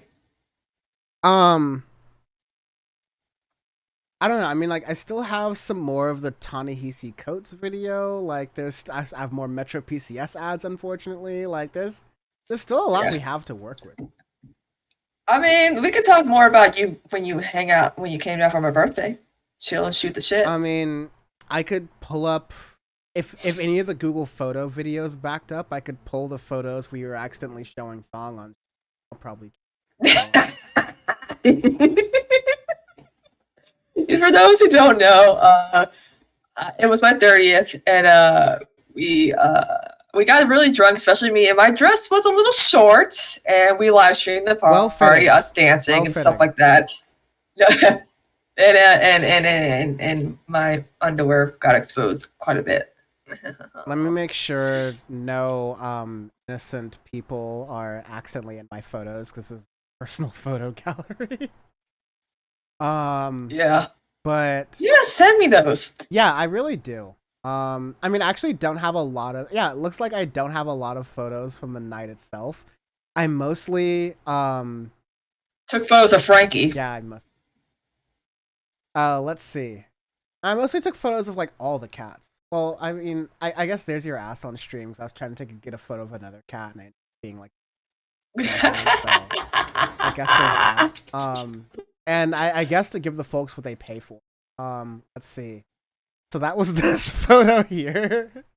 I was trying to show this photo of the cat. To be fair, again. Oh, it's a sweet kitty. We were dog sitting. Yeah, so we were making the rounds. I was trying to.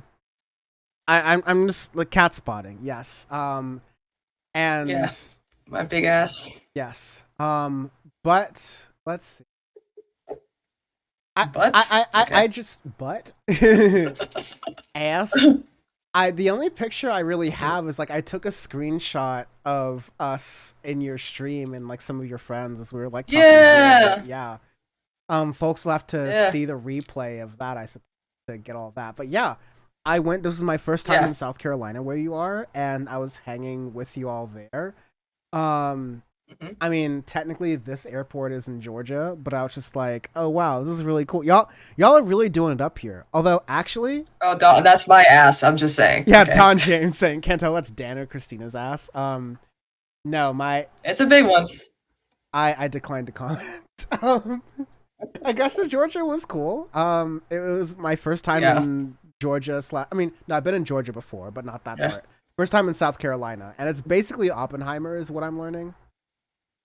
Like there's like nuclear shit everywhere, and yeah, guys. So like the Savannah River site is like a bomb plant, and if something were to, if Hamas were to come and attack, the whole entire East Coast would be obliterated. If they were to come in and like missile like SRS, like I clean for a lot of customers who work there, and I'm like, oh shit, we could all die. My sister's like, yeah, the whole East Coast would be obliterated if they decide to attack SRS, and I'm like, great. I gotta find this guy on TikTok because he just like,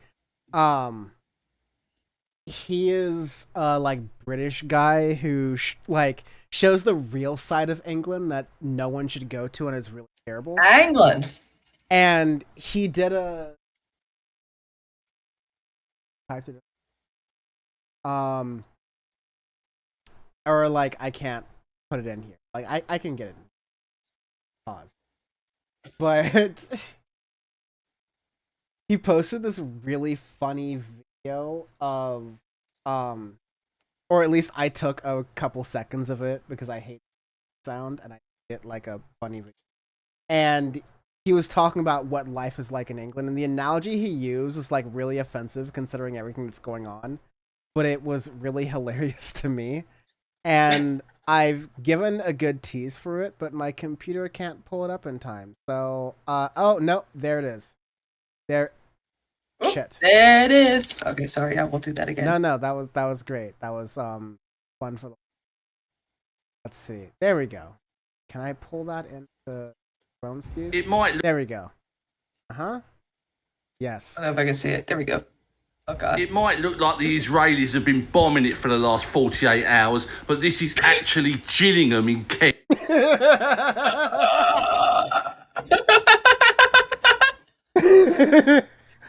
And I'm like, no, this part of England really actually does look a little bit like Gaza.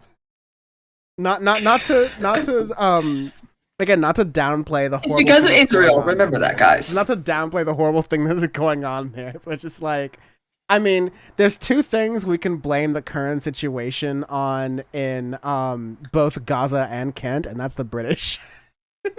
Yes, exactly. Hey, look at this, yo. Like that's the power of British engineering right here.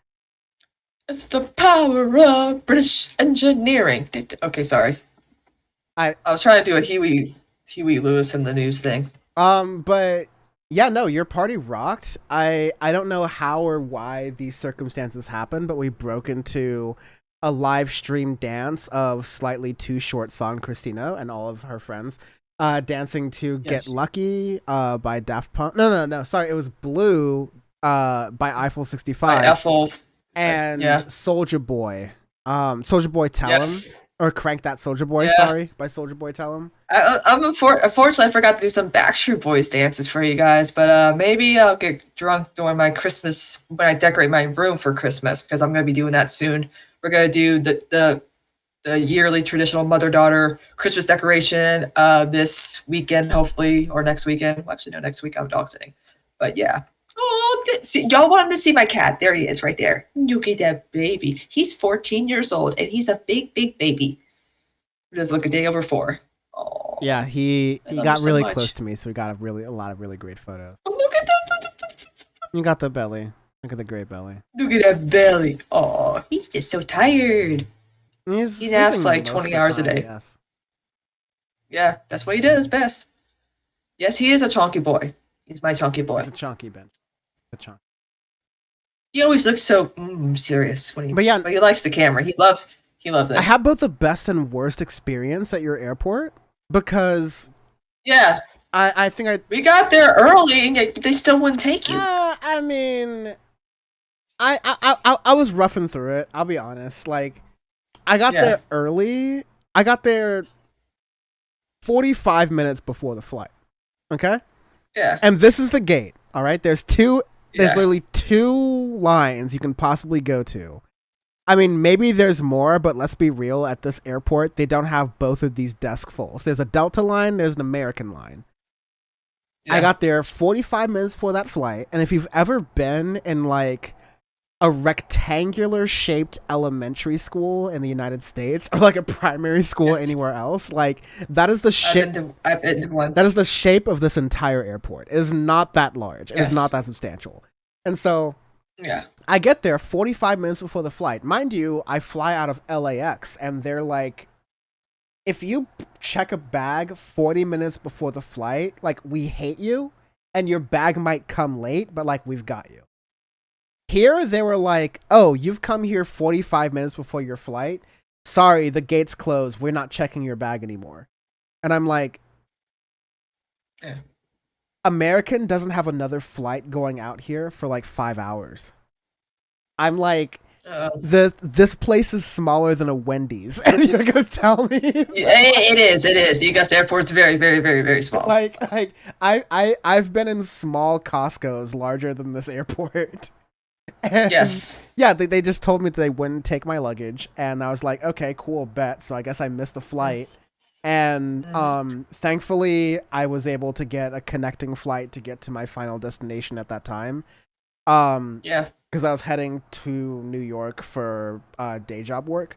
But yeah, I just got to, I think I might have been the first person at the Augusta airport, not during golf time, to order a martini at like 8 a.m.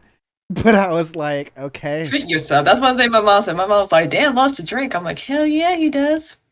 I was on vacation. Like, this is not, unlike what Bam would have you believe, this is not how I am all the time. But I was on vacation in a sense, and I was celebrating my good friend's birthday. So, you know, we were doing the damn thing. You know, I was having fun.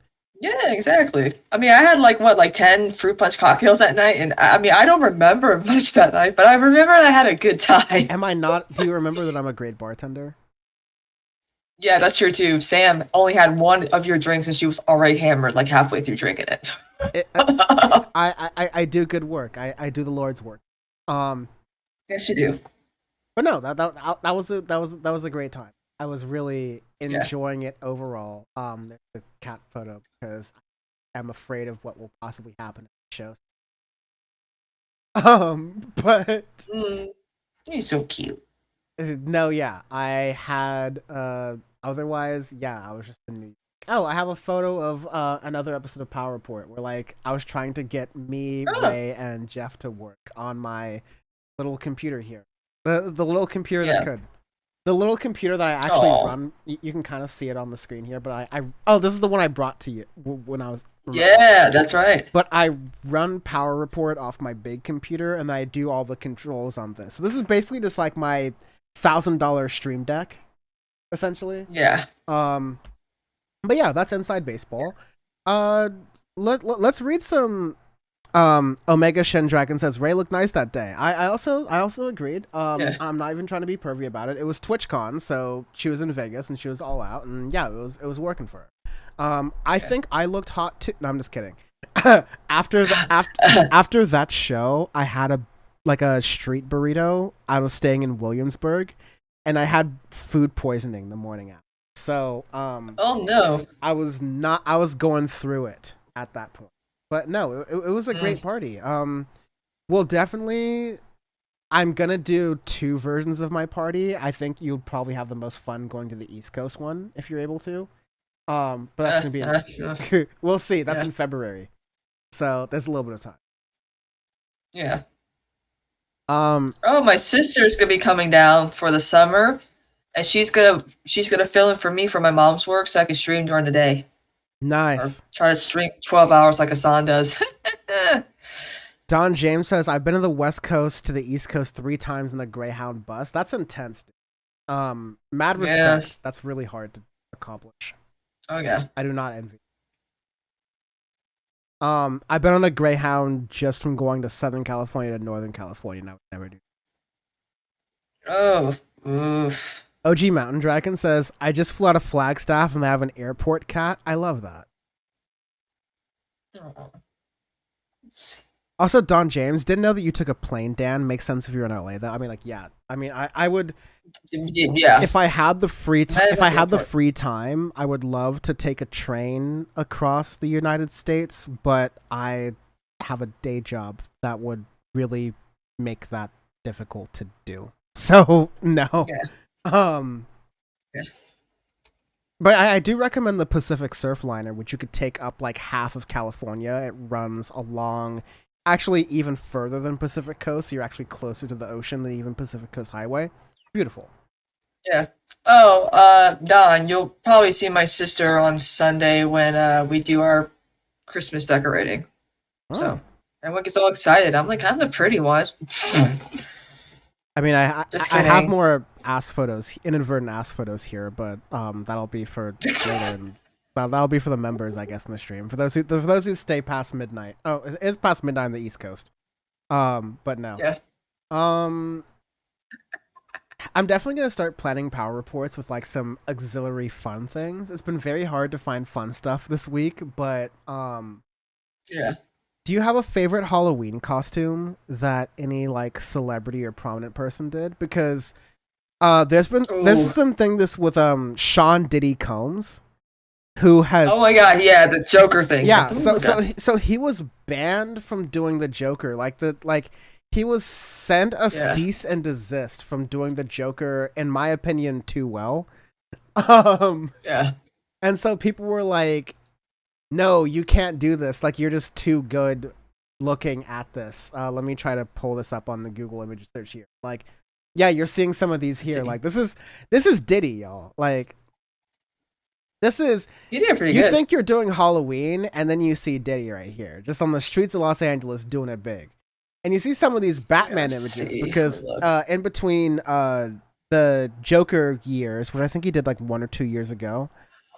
Honestly, my favorite would be Paris Hilton as Britney Spears in the Toxic music video, and Christina Aguilera as Cher from like, I guess, If I Could Turn Back Time, or like one of her signature like leather looks.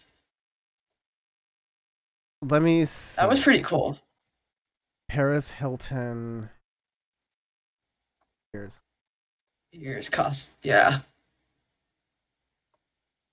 These? Yes. Iconic. I love it. That's pretty amazing. Yeah. But yeah, Diddy did Batman, even though Warner was like gonna sue. And so I'm like, you know what? Mad respect to that. F the haters. Let your nuts hang. Exactly. You know what wasn't great? Who's the lady from Schitt's Creek? Emily Hampshire. Oh, Emma, yeah, they did Johnny Depp and Amber Heard. I'm like, as much as I'm like for Johnny Depp, so is Rayyvana, and like we that's not a good idea to dress up as them for Wait, Halloween. you're pro Johnny Depp? Oh yeah. What? Hey, I did all my research. We did Rayyvana and I did a panel on it too. But I mean, I stand Amber Heard when it comes to her relationship with Elon Musk, because Elon Musk was never the same after he broke up with her. Because what happened was that she was very abusive towards him, and I'm like, good for you, because you know he needs to be knocked down and pickers you. But they made an embryo together. Why would you make an embryo with Elon Musk is beyond me, because all his kids had to look like him. But when they broke up, she stole the embryo, just as they were like doing like court stuff. And then, and then she left, had a surrogate, and had her daughter. So and I'm like, honestly, bitch moves right there. That's queen shit right there, Amber. You do your thing. So just also she dated Eve Fartlow, so I'm like, your taste in people's weird. Like she has questionable taste. Eve Fartlow was like, I'm gonna go to Israel with Amber Heard and marry her, and I'm like, joke's on you. Marriage equality is not a thing in Israel. Well, I'll try getting marriage equality in Palestine then. Yeah. There were many LGBTQ plus people who lived very well in Palestine. I mean, like no worse than they would in America. And I say were because it's not Hamas's fault that they're not being able to live there. Yeah. I know it's so funny. Like, what about just like we said, like a lot of people are like, well, there's anti-LGBT. I'm like, it doesn't matter. Those people still deserve to have land of their own to live in and but be prosper. You were pro Johnny Depp versus Amber Heard. Like, Edgic, what? Because I was looking into the research and stuff like that, and also too, I know people who know his team and who are witnesses to those events that happened. So that was fun. But I mean, my overall takeaway is that, like, listen, I don't really care about these people, and my stream. Well, here's the thing. My stream was popping during that. My channel was popping during that trial because I tried to live stream it as much as possible. Yeah, because it falls into like my love of pop culture stuff. Yeah, and I appreciate that about you, because like the only intro I can do to pop culture is if it relates to music. Otherwise, it really just like. I say music. I like music too. You know me. I mean, did you watch Bad Bunny on SNL? I tried not. That's the one thing I really can't do is like those moments where like I saw the promos of it in the previews and I was like, this seems like a white person trying to write what Bad Bunny would think if he was Bad Bunny. Like it SNL has a certain sort of like flavor, or should I say like shit stain, that it puts on everything it produces, and so it like makes it hard for me to enjoy it from a musical perspective, at least in my opinion. Yeah. But like you don't have to go into the exact details because I like understand you did like research into it as it was going on, and like I don't really. I'll also say that like to me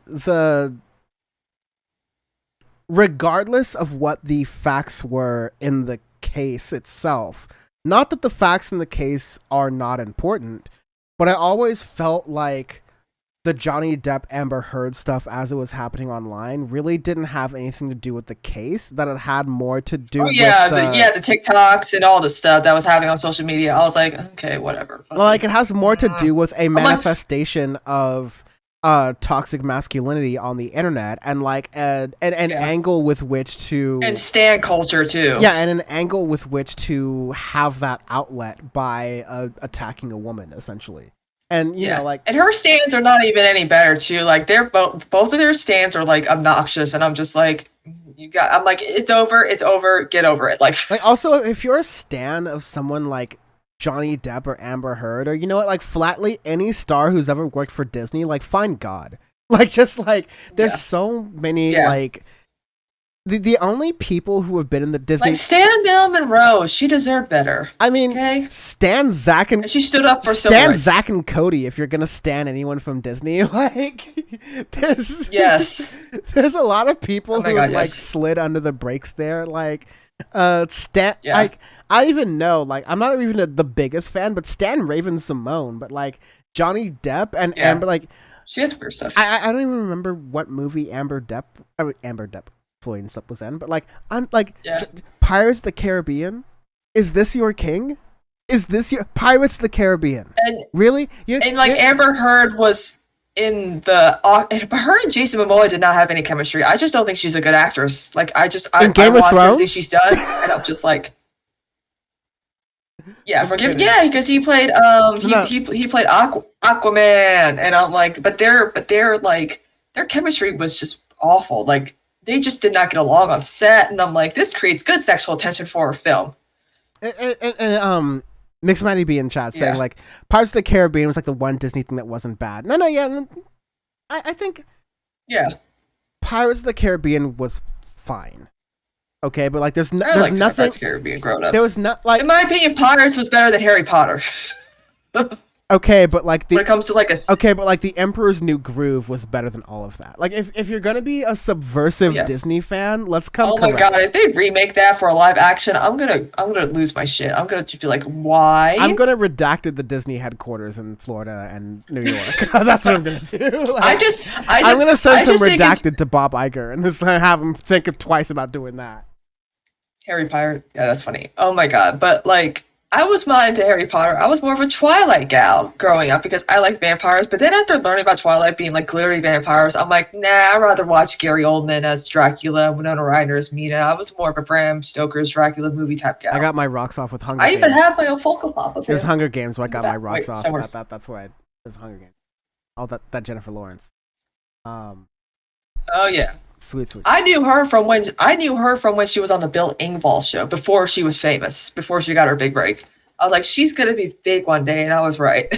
That's I don't even know who Bill Engvall is. Sounds like Bob Iger. He's one. Okay, so growing up in the South, there's this thing called the Blue Collar Comedy Tour. It was Jeff Foxworthy, Bill Engvall, Larry the Cable Guy, and Ron Tater Salad White. And Ron White's my favorite one because he called out straight dudes who like big heart throbbing cock when they watch their heterosexual porn, because all straight men prefer the man to have one like that.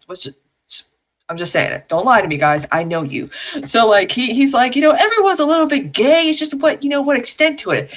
And his cousin was like, that's bullshit, man. I ain't gay at all. He's like, well, do you watch porn? He's like, yeah, I watch porn. He's like, do you watch two women? He's like, no, I watch man and woman making love. He's like, do you like the guy to have a small half flaccid penis? And then his cousin's like, no, I love big heart throbbing cock. And then he was like, I'm like, see, you seriously, men have their preferences for the men in their heterosexual porn. Don't lie. It's no shame. Have you heard of Wheeler Walker Jr.?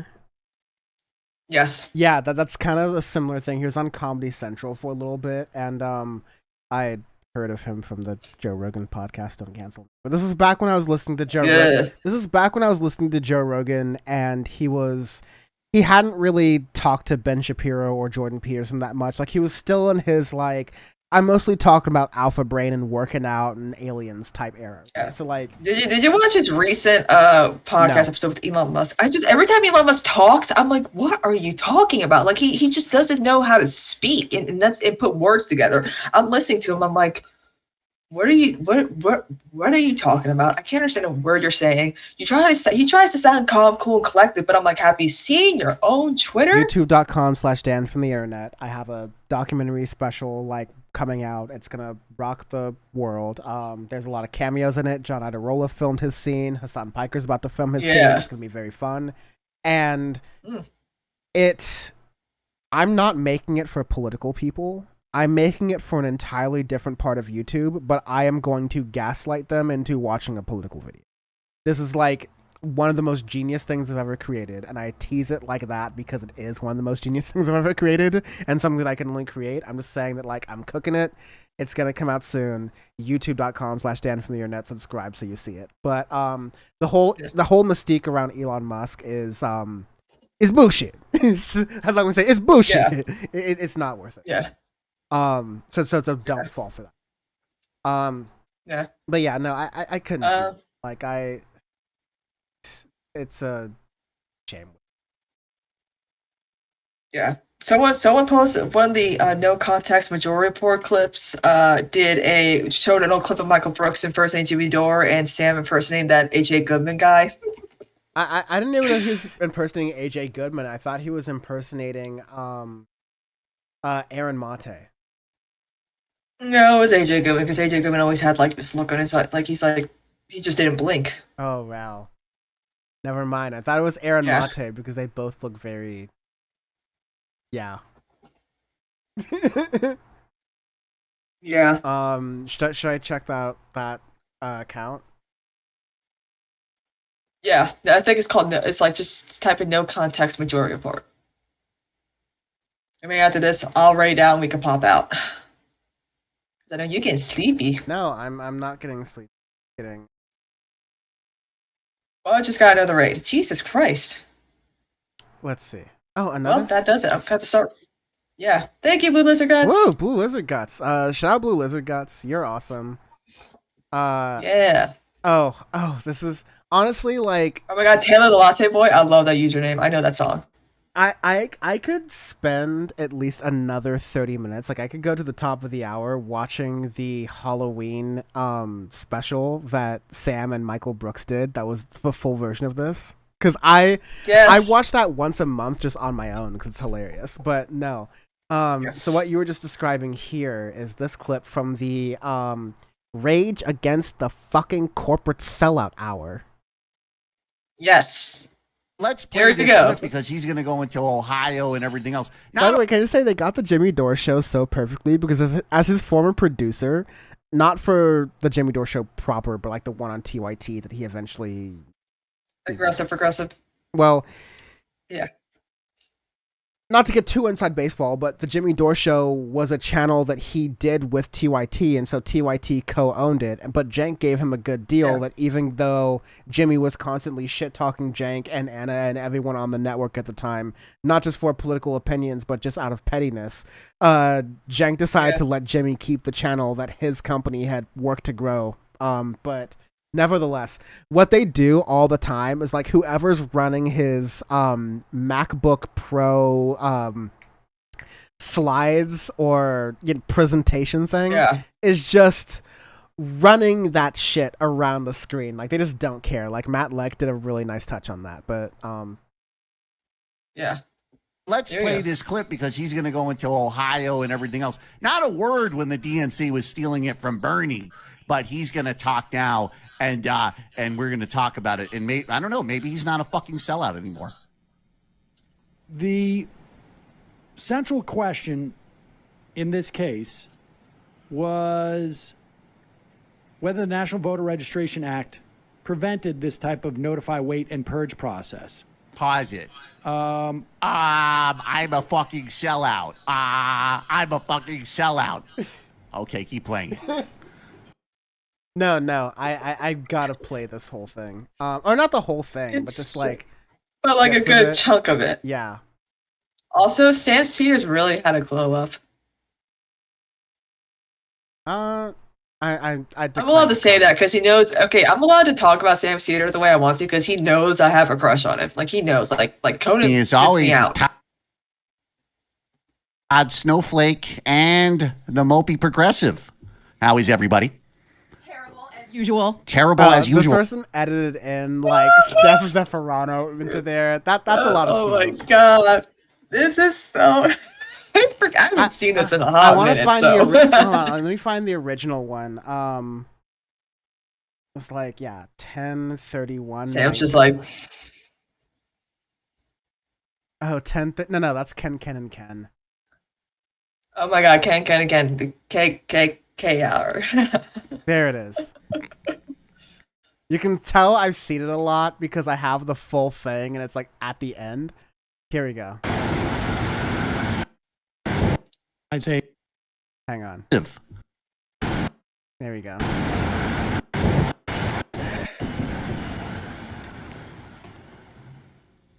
Welcome back to the Rage Against the Corporate Sellout Hour. I'm Donnie Bruce. With me, as always, is Todd Snowflake and the Mopey Progressive. How is everybody? Usual. Terrible as usual, says the Mopey Progressive. And, of course, we got Todd Snowflake on the line. Got a lot to get through today, but, of course, for the special power hour, I got to first warn you, you're about to enter a no fucking sellout zone. And joining me via Skype, he's a journalist. He's a guy who's done more to expose the corruption at the DNC than practically anybody. He's an independent. He wasn't first AJ Goodman. I know this for a fact. You could tell when he's like cracking in his voice, when he's like he just can't take it anymore. And I also love that he's trying to go. I also love that you can kind of see Matt in the corner here, like trying not to laugh. He's also recently, we're going to talk about him in a minute, he's been smeared a lot by so-called progressives. I call them faux fucking aggressives because they're not, and they promote war. AA Seaman is with us from Skype. Okay, yeah, AA Seaman's a little bit on the nose. That's a little bit on the nose. See, I told you. Thank you for being here. Thank you, Donnie. I just, as you know, I'm a journalist and an editor and an author. Omega Shenron Dragon says, Cosme, this is his sexiest angle. Sam's. I don't think so. AA Seaman is with us from Skype. AA, thank you for being here. Thank you, Donnie. As you know, I'm a journalist and an editor and an author and a radio personality, a producer and an auteur, showrunner, a certified public accountant, day laborer too, and a homemaker. I also do some search engine optimization and as well as solution coordinator and a content strategist and a user experience magistrate. I missed them together. I hate that he's just throwing a bunch of bullshit buzzwords together like search engine optimizer and content strategist because these are all things that I've gotten paid to do. So. So AA, you do so many things, but one of the things we know you for is exposing the corruption of the DNC, and so you go on all sorts of platforms. And I also creative director. Yes. And also a creative, wow. So that's amazing. So you go on a lot of different outlets to talk about the corruption of the DNC because, as we know, Bernie Sanders was going to win the election. He didn't blow the fire alarm, so they stole it, and now Donald Trump is president. But yesterday, or last week, I should say, you were on a show. I don't listen to this show. Apparently, it's called The Eternal Jew, which I guess is kind of a weird name for a show. I don't know. I don't listen to it. But you were there to talk about corruption in the DNC and how to end wars, and now the left's, now they're smearing you. Yeah, they are, okay. On the negative side, they're against Jews, but they are also against war and appreciate all the corruption that's happened at the DNC. And so they have a plan to end war. It just happens to be involving the Jews not creating so many wars, but we're all on the same side and we have to be able... both Michael trying to hold himself together, and Matt just like dragging around the QuickTime player in the background. Yes. Oh my god! And there's times where Michael's smiling because he's trying not to crack up too. It's just side, classic. They're against Jews, but they are also against war and appreciate all the corruption that's happened at the DNC. And so they have a plan to end war. It just happens to be involving the Jews not creating so many wars, but we're all... This is Michael going like, I can't do it. I can't do it. Sam and Michael Brooks, both noted Jews. Yes. Oh my God. On the same side, and we have to be able to make those type of alliances, or we're not going to end war. Right, and then they say we should work with Rachel Maddow, even though she's calling for war every single night. And then you go on, and then you say, oh, well, the Pittsburgh shooter was used to be a patron or whatever the fuck of the show you were on. But then people will say that. I say it's the narcissism of small difference, like Chris Hedges. We could come together, whether you're saying police shouldn't shoot you if you're Mexican at the border, which we don't like, but maybe also you believe in the protocols of the Elders of Zion, but we can come together because we don't want fucking corruption and war, and now they're smearing. Okay, someone in chat was saying, like, another folks were saying in chat, like, I miss Michael Brooks so much. He's really missed these days. Like, yes, I totally agree. And he you know what? Michael was a friend to us all, and every time I tagged him in something on Instagram or Twitter, he always responded, always reacted. One time I posted a video of like me, like in my Bernie office, recording like him and John on the damage report, and I was like, and I said, I love you, Michael, and I tagged him in it, and he reacted with a bunch of hearts. yeah, no, I always tell the story about how I didn't have the faith in myself to do a show like this, and Michael was like, you know, give it a try. Like, I think you would do a really good job of it. You have a really good perspective on things, and he was just really encouraging. But yes, of course, I miss him for a lot of those reasons, but also because he would just slip in these like little subtleties. Like, he's just like, hey, you know, it's like getting Jimmy Dore on the way that he doesn't really have a political analysis. He just repeats these buzzwords and slang terms. Like, if it's just a narcissism of small difference, like Chris Hedges, like that's in the shortest number of words, the best way to satirize Jimmy Dore. Like just like hitting it home right there. And then slipping in the like, you know, well, just how we don't like how people are criminalized in the south of the border. Well, you know, just because they believe in the protocols of the Elders of Zion doesn't mean they're bad. Like, it's just, it's wild anti-Semitism, and it's like the exact type of stuff that Jimmy Dore would just like wildly pedal out without really understanding or knowing it. So like, he was really good at this. Yeah. Well, I just finished making a video where I commented on the video made by Jason over at the Inclusionary Revolutionary and the video that he made commenting on the anonymous unanimous dissent video, which of course was a comment on Left to Our Own Devices that Ken had done over there, commenting on the Fascist Fuckers video that was a critique of what Anna Kasparian said. And so people can see Anna that. Kasparian. Yes, at my channel, AA Seaman at YouTube. AA Seaman, it's just so important. We look at his videos if you want to understand what happened at the DNC. He's been top of it from the beginning, and also what will happen next. The media has let go of this story. I am still chasing down some leads about the DNC's involvement with Vince Foster, but we can talk about that in a moment. With Vince Foster? Whoa. Yes. I didn't even know about that. I will have an exclusive on this probably soon. Whoa. So we'll have to look for that. So I want to play a little piece of tape for us. Even the stuff about like this leftist reacting to that leftist to reacting to the other leftist reacting to that leftist reacting to Anna Kasparian. It's just like chef's kiss. Everybody here in studio and for AA. because, you know, I keep hearing from other channels like mini MSNBC, and I actually don't see the mini MSNBC clip that we're going to play on this list about the Supreme Court, but I hope we have it. But we're going to go another direction first. So you keep hearing about how the Democratic Party, they're going to change. Progressive media is going to get better. Bernie Sanders is saying we should work inside the party, even though they stole it from him. Disgusting. It's fucking disgusting. He didn't blow the fire alarm. So now the Democrats run everything and they promote war. But I call him Bernie sellout Sanders. Yes, because he's a fucking sellout. And we're actually that too. Yeah. How original. We'll get to him soon. But first, maybe, I don't know, maybe Chris Hayes. He used to be a labor reporter. He used to report on labor. Maybe he's on it. Here's Chris Hayes just the other night. Let's see what he had to say. Good evening from New York. I'm Chris Hayes. Almost every day we see new evidence that members of the president's inner circle have been willing to auction off American foreign policy to the highest bidder. And that might be, more than anything, the story of the corruption of this presidency. Corruption. I didn't hear any mention of the fucking Clinton Global Initiative or Nancy Pelosi. Do I have maybe my hearings going? Did I miss something? No, he managed to completely avoid all of the corruption stories about Nancy Pelosi, about Hillary Clinton, about Bill Clinton, about Hillary Clinton and Nancy Pelosi and the DNC. And also Chuck Schumer and Debbie Wasserman Schultz. Yep. Not a single word. I wonder why he's completely avoiding that in that clip. Didn't say anything about it whatsoever. It's almost as if you can see his corporate taskmasters handing him a big wad of cash. And you can feel the fear. And, you know, last week, Tim Canova was telling us that the DNC and Debbie Wasserman Schultz gave him the first from computer to human transmitted virus. But I bet you won't hear about that from Chris Hayes. And he used to be a fucking labor reporter. Total labor reporter. Not so much anymore. Now he's just it's more like Chris Shill Hayes.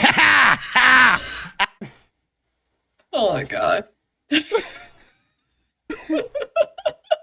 The humor is about as bad as real Jimmy Dore, like the actual thing. I know, and what I loved about this stuff is that Michael and Sam could make fun of Jimmy Dore all they want in this fashion, and you know what Jimmy would do? Nothing about it. Because there's no way he could respond to two people who are just doing exactly what he does every single day. Yeah. I like that, Chris Shill Hayes. I like that a lot. Chris Hayshel. Chris Hayshel. Giving a facial for the corporations because he's a fucking sellout. Speaking of fucking sellouts, there's another a coward on YouTube. He does a mini MSNBC show, and he wants Chris Hayes' job, but he stammers too much. Oh my God. And he's one of these guys that's always going on there, oh no, we need to stop Trump because of the Supreme Court. Guess what? You voted for Hillary, and you still got Neil Gorsuch and Brett Kavanaugh in the Supreme fucking Court. How do you feel like a chump now? But let's play this clip because he's going to go into Ohio and everything else. Not a word when the DNC was stealing it from Bernie, but he's going to talk now, and we're going to talk about it. And I don't know, maybe he's not a fucking sellout anymore. The central question in this case was whether the National Voter Registration Act prevented this type of notify, wait, and purge process. Pause it. I'm a fucking sellout. I'm a fucking sellout. Okay, keep playing it. According to the NVRA, registrants who have not... I mean, to be fair, that's exactly how I pause videos, but... okay. What was it? Responded to a notice and who have not voted in 2 consecutive general elections for federal office shall be removed from the official list of eligible voters, except that no registrant may be removed solely by reason of a failure to vote. Okay? Now, Alito, when he wrote the opinion deciding this case, says that Ohio does not rely solely on a failure to vote to remove them from the rolls. Breyer, on the other hand, in writing the dissent, so when he points out that in fact, the process does not start, or I should say this process starts because of a failure to vote. You know, Donnie, he talks so slowly, you can't follow anything he's saying. Right, exactly. And it's because he's covering up for the fact that he doesn't even talk about the DNC in this. Yeah, well, and exactly. Even people who voted for Hillary Clinton, in no way did it help with the voter disenfranchisement that's happening in Ohio. He is spending his time on this and doesn't say a single word about Seth Rich, which is still a question. There's a lot of questions. And I guess my question for you, AA, as a content curator and an investigative journalist and someone who's blown the lid on all the corruption, is do you think that he's doing that on purpose? I'm also a dental hygienist. He's doing that on purpose, or he does is he throughout just so fearful about that. Go ahead. That the fucking oxygen isn't circulating to his brain? Because guess fucking what? Brett Kavanaugh would be on the Supreme Court even if Hillary Clinton was elected to fucking presidency. Merrick Garland said that he wanted to strip birthright citizenship. I saw it some fucking where. Don't ask me for a citation. I'm a fucking jerk-off comedian. But that's the fucking point. And the same thing would have happened anyways. And Bernie Sanders, we're going to get to him in a second. He won't even come on this fucking show. Yes. All the bangers I can that Jimmy Dore would say. If I had, like, if someone paid me money, if someone paid me the money that, like, Jimmy Dore's top Patreons would pay him, like, thousands of dollars a month, apparently, I would more than happily draw you the exact trajectory to Bernie Sanders not coming on Jimmy Dore's show to him becoming, like, a pseudo right-winger. Like, there's a direct trajectory to that. You can see a little tick up when AOC also wouldn't come on his show, but he would come on the TYT ones. You could see another little tick up when Anna started disliking Tulsi Gabbard. These are very...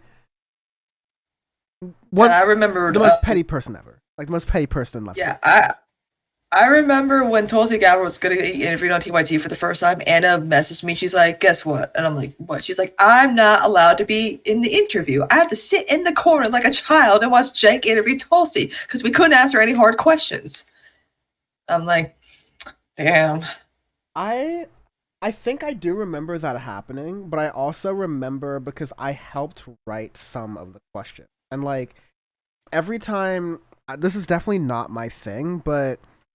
You know, when you're producing something and then you hear someone say it and then you hear someone say that phrase and that video gets a ton of views and then other people say it, you start to feel some type of way about it. So, like, when I made my Twitter name, Mayor Pete has no black friends, and you all of a sudden see Guardian articles, like Australian, like, news articles, like MSNBC Chiron saying...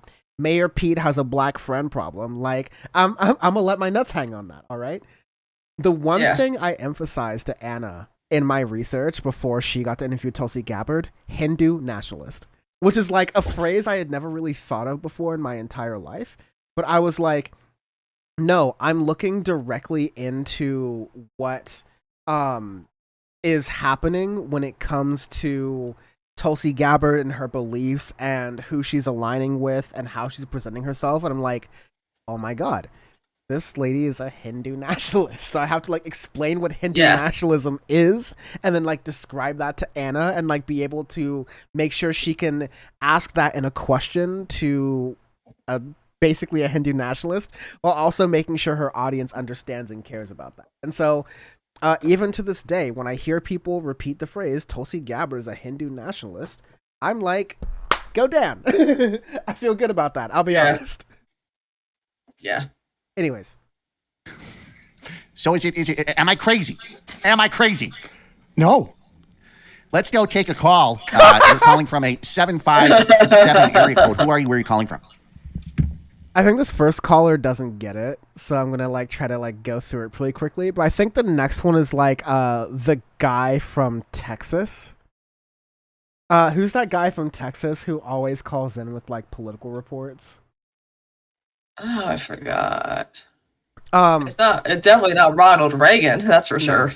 And because he would know to be in on it. Lord Hemmel says, how did Anna not know about Hindu nationalism? I mean, like, again, this was in this is post Bernie. So yeah, like 2018, 2019, right? And so, I mean, if you just, like, you know what the word Hindu means, you know what the word nationalism is, right? Like, you can understand those two words, but no, I don't expect, I mean, I would love if the average person covering American politics knew that much about global politics, but no, I actually don't expect the average person covering American politics to know that much about, you know, Indian politics, to know what a Hindu nationalist is. So, like, I'll defend Anna on that. And yes, it was John from San Antonio. Yes.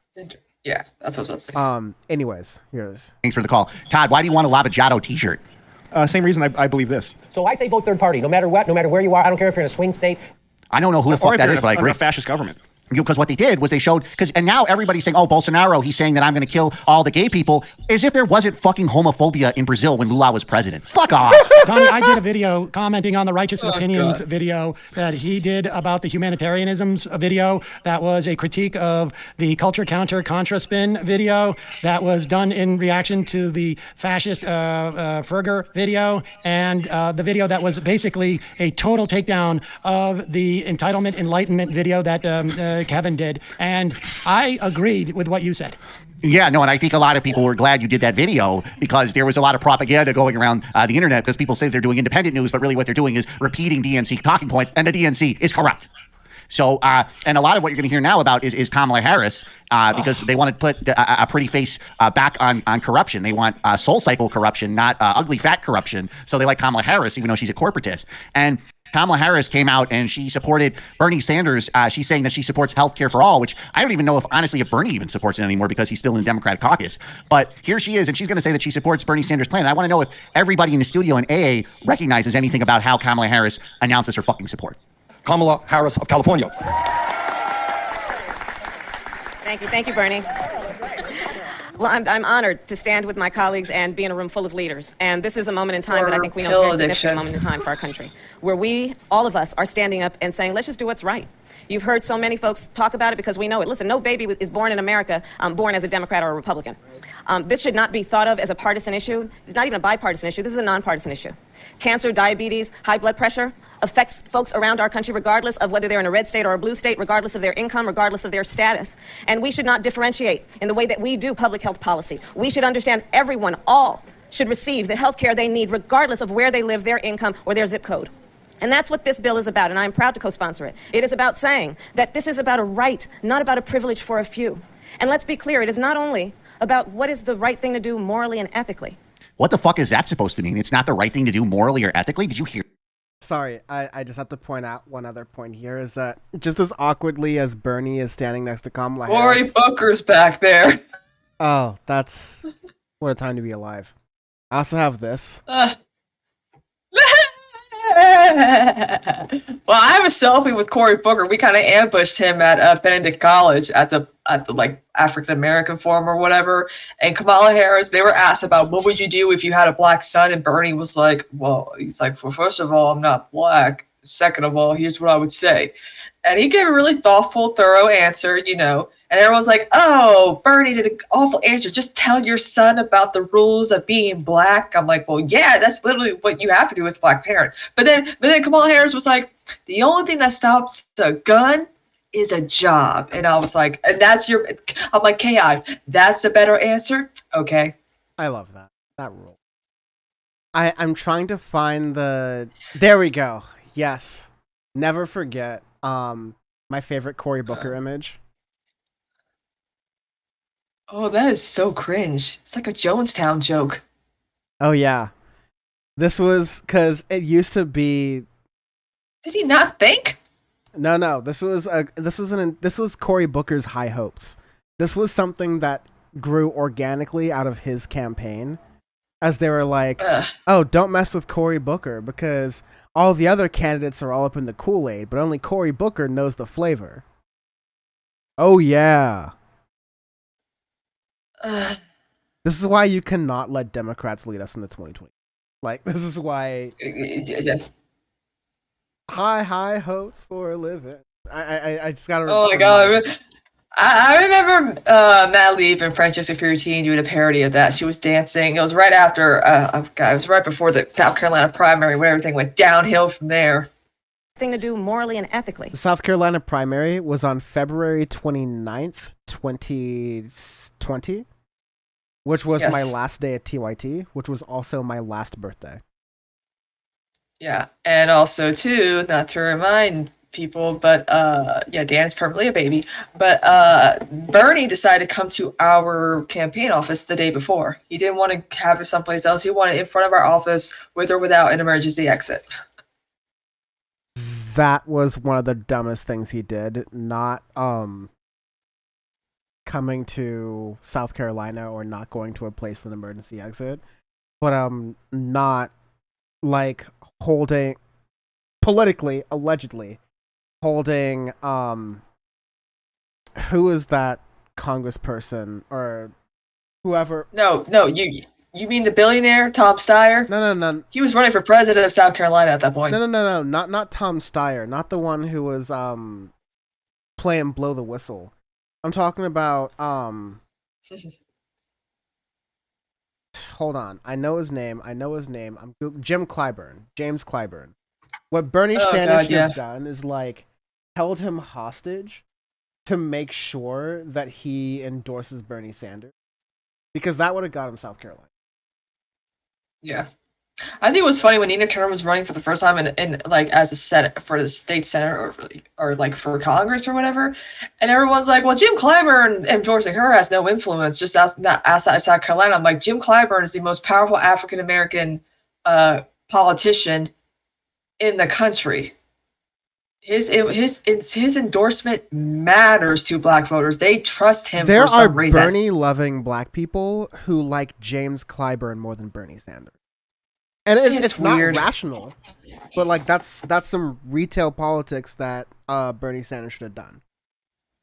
Yeah. What the fuck is that supposed to mean? It's not the right thing to do morally or ethically? Did you hear that, AA?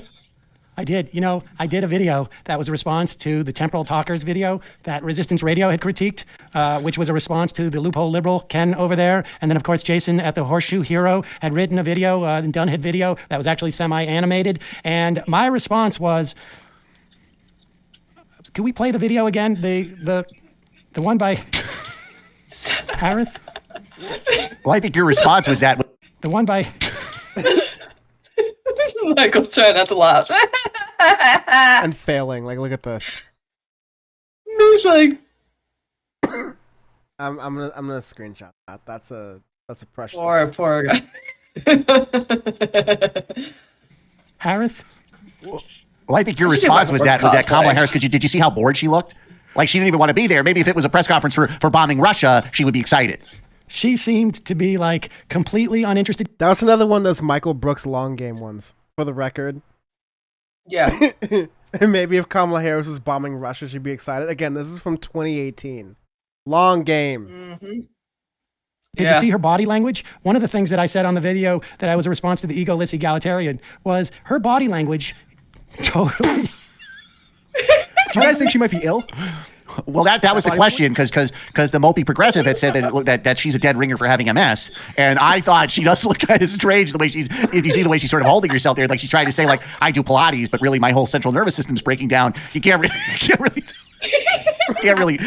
tell what's happening. Absolutely. I mean, I think if that hot topic adult slut from the Majority Report were here, she might say that's a sign Black is making some progress. Maybe we can use Medicare for all as the tip of the spear to get us closer to socialism, but that's just something that's bullshit. Fuck off.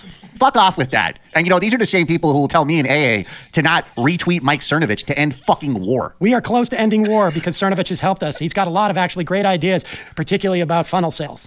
Exactly. And then people said, oh, maybe, I don't know, do I agree with his promoting, you know, I guess there was some type of pill that you give the gorillas at the zoo, and he was saying you give it to girls. And I was saying, I don't agree with that. But the next one that said that Assad is a hero of Syria, I do fucking agree with. So we can't work across lines? Fuck off. I think that FDR and Lenin teamed up. Ah! Exactly. You're the historian. I'm just a jack-off comedian. I didn't know that. That's a big Todd. Did you know that Lenin and FDR teamed up? I'd like to get a Lenin and FDR t-shirt. It's unbelievable. It's fucking amazing. I don't know. They probably exist. FDR. Yeah, well, we got another, speaking of sellouts. Now, I've said we supported Bernie Sanders, and we said, I mean, AAU and me and other people, we were blowing the fog alarm. We were saying the DNC and Debbie Wasserman Schultz and Hillary Clinton and Barack Obama and Tom. Just repeating tropes like blowing the fog alarm, smoke alarm, fire alarm. He nails this. He just nailed it. And Chuck Schumer and Nancy Pelosi and Chris Hayes and Rachel Maddow and Chris Matthews and Chris Hayes again, they were all, and Joe Biden and Tim Kaine, that they were going to steal the election from Bernie Sanders and then declare a war with Iran and Russia simultaneously, and then get Merrick Garland on the fucking Supreme Court, who doesn't support Roe v. Wade, which you reported too. And we reported all of that, but Bernie Sanders, he said nothing. And I'm starting to get scared that maybe they have something on him. Well, Bernie Sanders has never been on my show. He hasn't been on mine either, but I will show you. Check out this clip of him. I've tweeted at him. It has never come on. Sounds like a smoking fucking gun to me. Well, let's look at this. This is Bernie Sanders, who won't respond to AA's tweets or the Mopey. I was on his side. Now I don't like him. Or how they will be, or if. You know, Anderson, there's almost nothing that one can say. The idea of tearing little children from the arms of their parents, putting them into detention cages, and then making a big deal about an executive order which may do absolutely nothing for these 2,300 children is literally beyond belief. I'm sorry, but just to pause it here, which makes it kind of wild, his stance right now regarding Palestine and the Gaza Strip. Yes. Mm-hmm. Like, I don't care if you quantify it by numbers or events, but like, that's... Come on, man. Where's this Bernie at? Trump, once again, has lied. He told the American people that this was a policy created by Congress, could only be addressed by Congress. He was lying. Of course, it was a crisis that he created and attempted to address today, but he didn't go anywhere near far enough. So where we are right now is close to 2,400 kids are still separated from their parents. There is no understanding, as your reporters have indicated, when these children will be reunited. So he'll go on CNN and whitewash Barack Obama's record, but he won't respond to your fucking tweet. Yeah, that you hear what he says there, and then you think he won't come on my show. That's exactly what I'm thinking. And if you think about it, you and I were doing the math earlier. Hillary Clinton didn't go on my show or your show. That's 0 for 2, and she lost. Totally lost. Do the fucking math. Do the math. Well, you hear him talk about those things, and then you realize he hasn't been on either one of our shows, and it's just, why should he get support? If he doesn't like ICE so much, what does he want? The Clinton Global Initiative to do border security? Well, I mean, that's the other question, is that we don't like ICE and we need to, to end war. But I think Hillary Clinton might have even been worse if they unleashed, could you imagine, global initiative security forces? They would probably be killing multiple people maybe at the Canadian border too. There's a lot of international viewers who watch my show. There's a lot of people. You got your Let's go back to the phones. You're calling from a 978 area code. Who are you? Where are you calling from? You're at the no fucking sellout zone. Hey, I'm calling from Baghdad, Iraq. My name is Sammy. Sammy, this is a very interesting time for you to call. Yes, and I'm not prepared for this. I didn't know it was going to be like this, but yes, I'm calling to talk about Jimmy Dore, I swear. Who's that? Some brilliant guy, leftist. Is he a fucking sellout? No, you guys, I know this other YouTube channel that I used to watch the election called The Majority Report. They are the real sellouts. Well, they're mini MSNBC, and what happens is that Sam Cedar and Michael Brooks and Matt Lack and Jamie Peck and Brendan Finn, what they like to do is they like to smear progressives. Cedar. No, because they kept on telling us to vote for the lesser evil. And it's a stupid idea because the lesser evil is still evil. Right, and they're still evil. And by the way, guess what? They did that. They said, vote for the Supreme Court. Donald Trump's president. How does it feel to be a fucking chump? And here's the thing. They said vote for Hillary, but they neglected the fact that Trump would destroy the Republican Party. And that's what we want as the final, as the whatever we want to get from this. But exactly. Seriously speaking, and it's happening. It's happening. See, we have a week from, a week until the election, and it's happening. Well, what it reminds me of, for the Greens. What it reminds me of is if you can vote without fear, but because there's this race, there's a guy named Steve King in Iowa, and we don't like Steve King. Yeah. He's not, actually, AA, I know, has done several podcasts with him and asked for his autograph. He's come on my show. Yeah, so maybe we don't all see eye to eye on everything, but Steve King, he says some pretty bad stuff about immigrants and whatnot, and so there's a Democrat running against him, and I have not heard that Democrat say that Hillary Clinton should be tried in The Hague. So I've said I'm not going to support her because, to me, I'm not going to support the candidate because they want me to vote against white nationalism, but I want to vote for something. Yeah, but that's also, people are voting out of fear of white supremacy or of some type of fascism, and you can't vote out of fear. Yeah, exactly. Can't vote out of fear. Support the Green candidate. Write in a Green candidate because don't be afraid. And Baghdad, I know this kid is talking. I'm sorry to interrupt. Someone in the chat said vote Green sight unseen.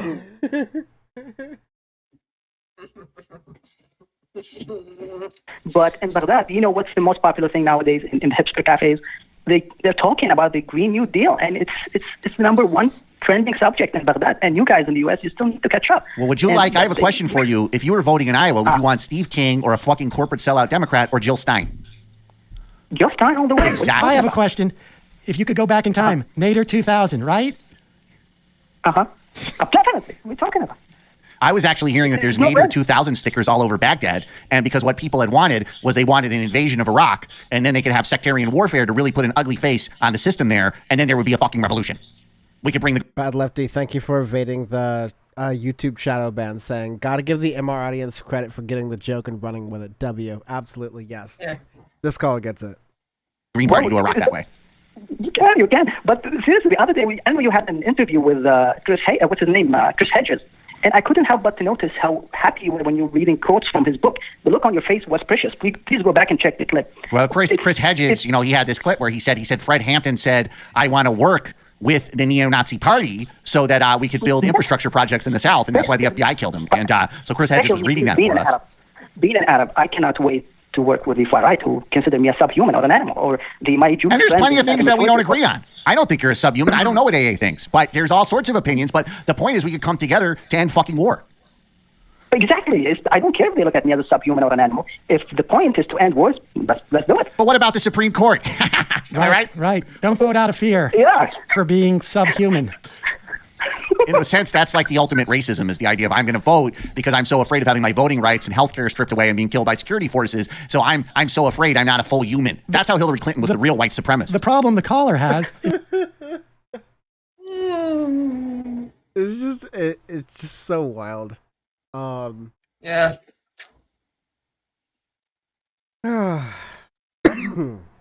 Listen. Anyways, there's a lot of that. I cannot possibly play all of that. Let me see who's on right now so I can read. Yeah. I know you probably want to go to bed. Maybe. See, I know exactly. Let's rate Kai Cenat. He needs some viewers. I got Adrian. I know who to rate it to. Let's raid. Nice raid. Adrian Vixen. Oh yes, absolutely. That's yes. Let's raid Adrian Vixen. Yes. Yeah. All right, guys. Thank you for watching. Check us out in all the places we usually are. Dan from the internet, Cosmepolitics. Cheers, peace, powers within you. Be kind to yourselves. Bye-bye.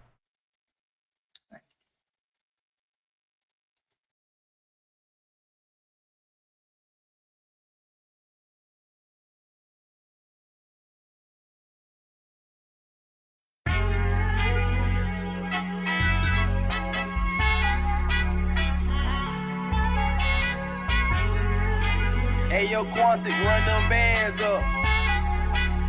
Barilla, what the fuck is this?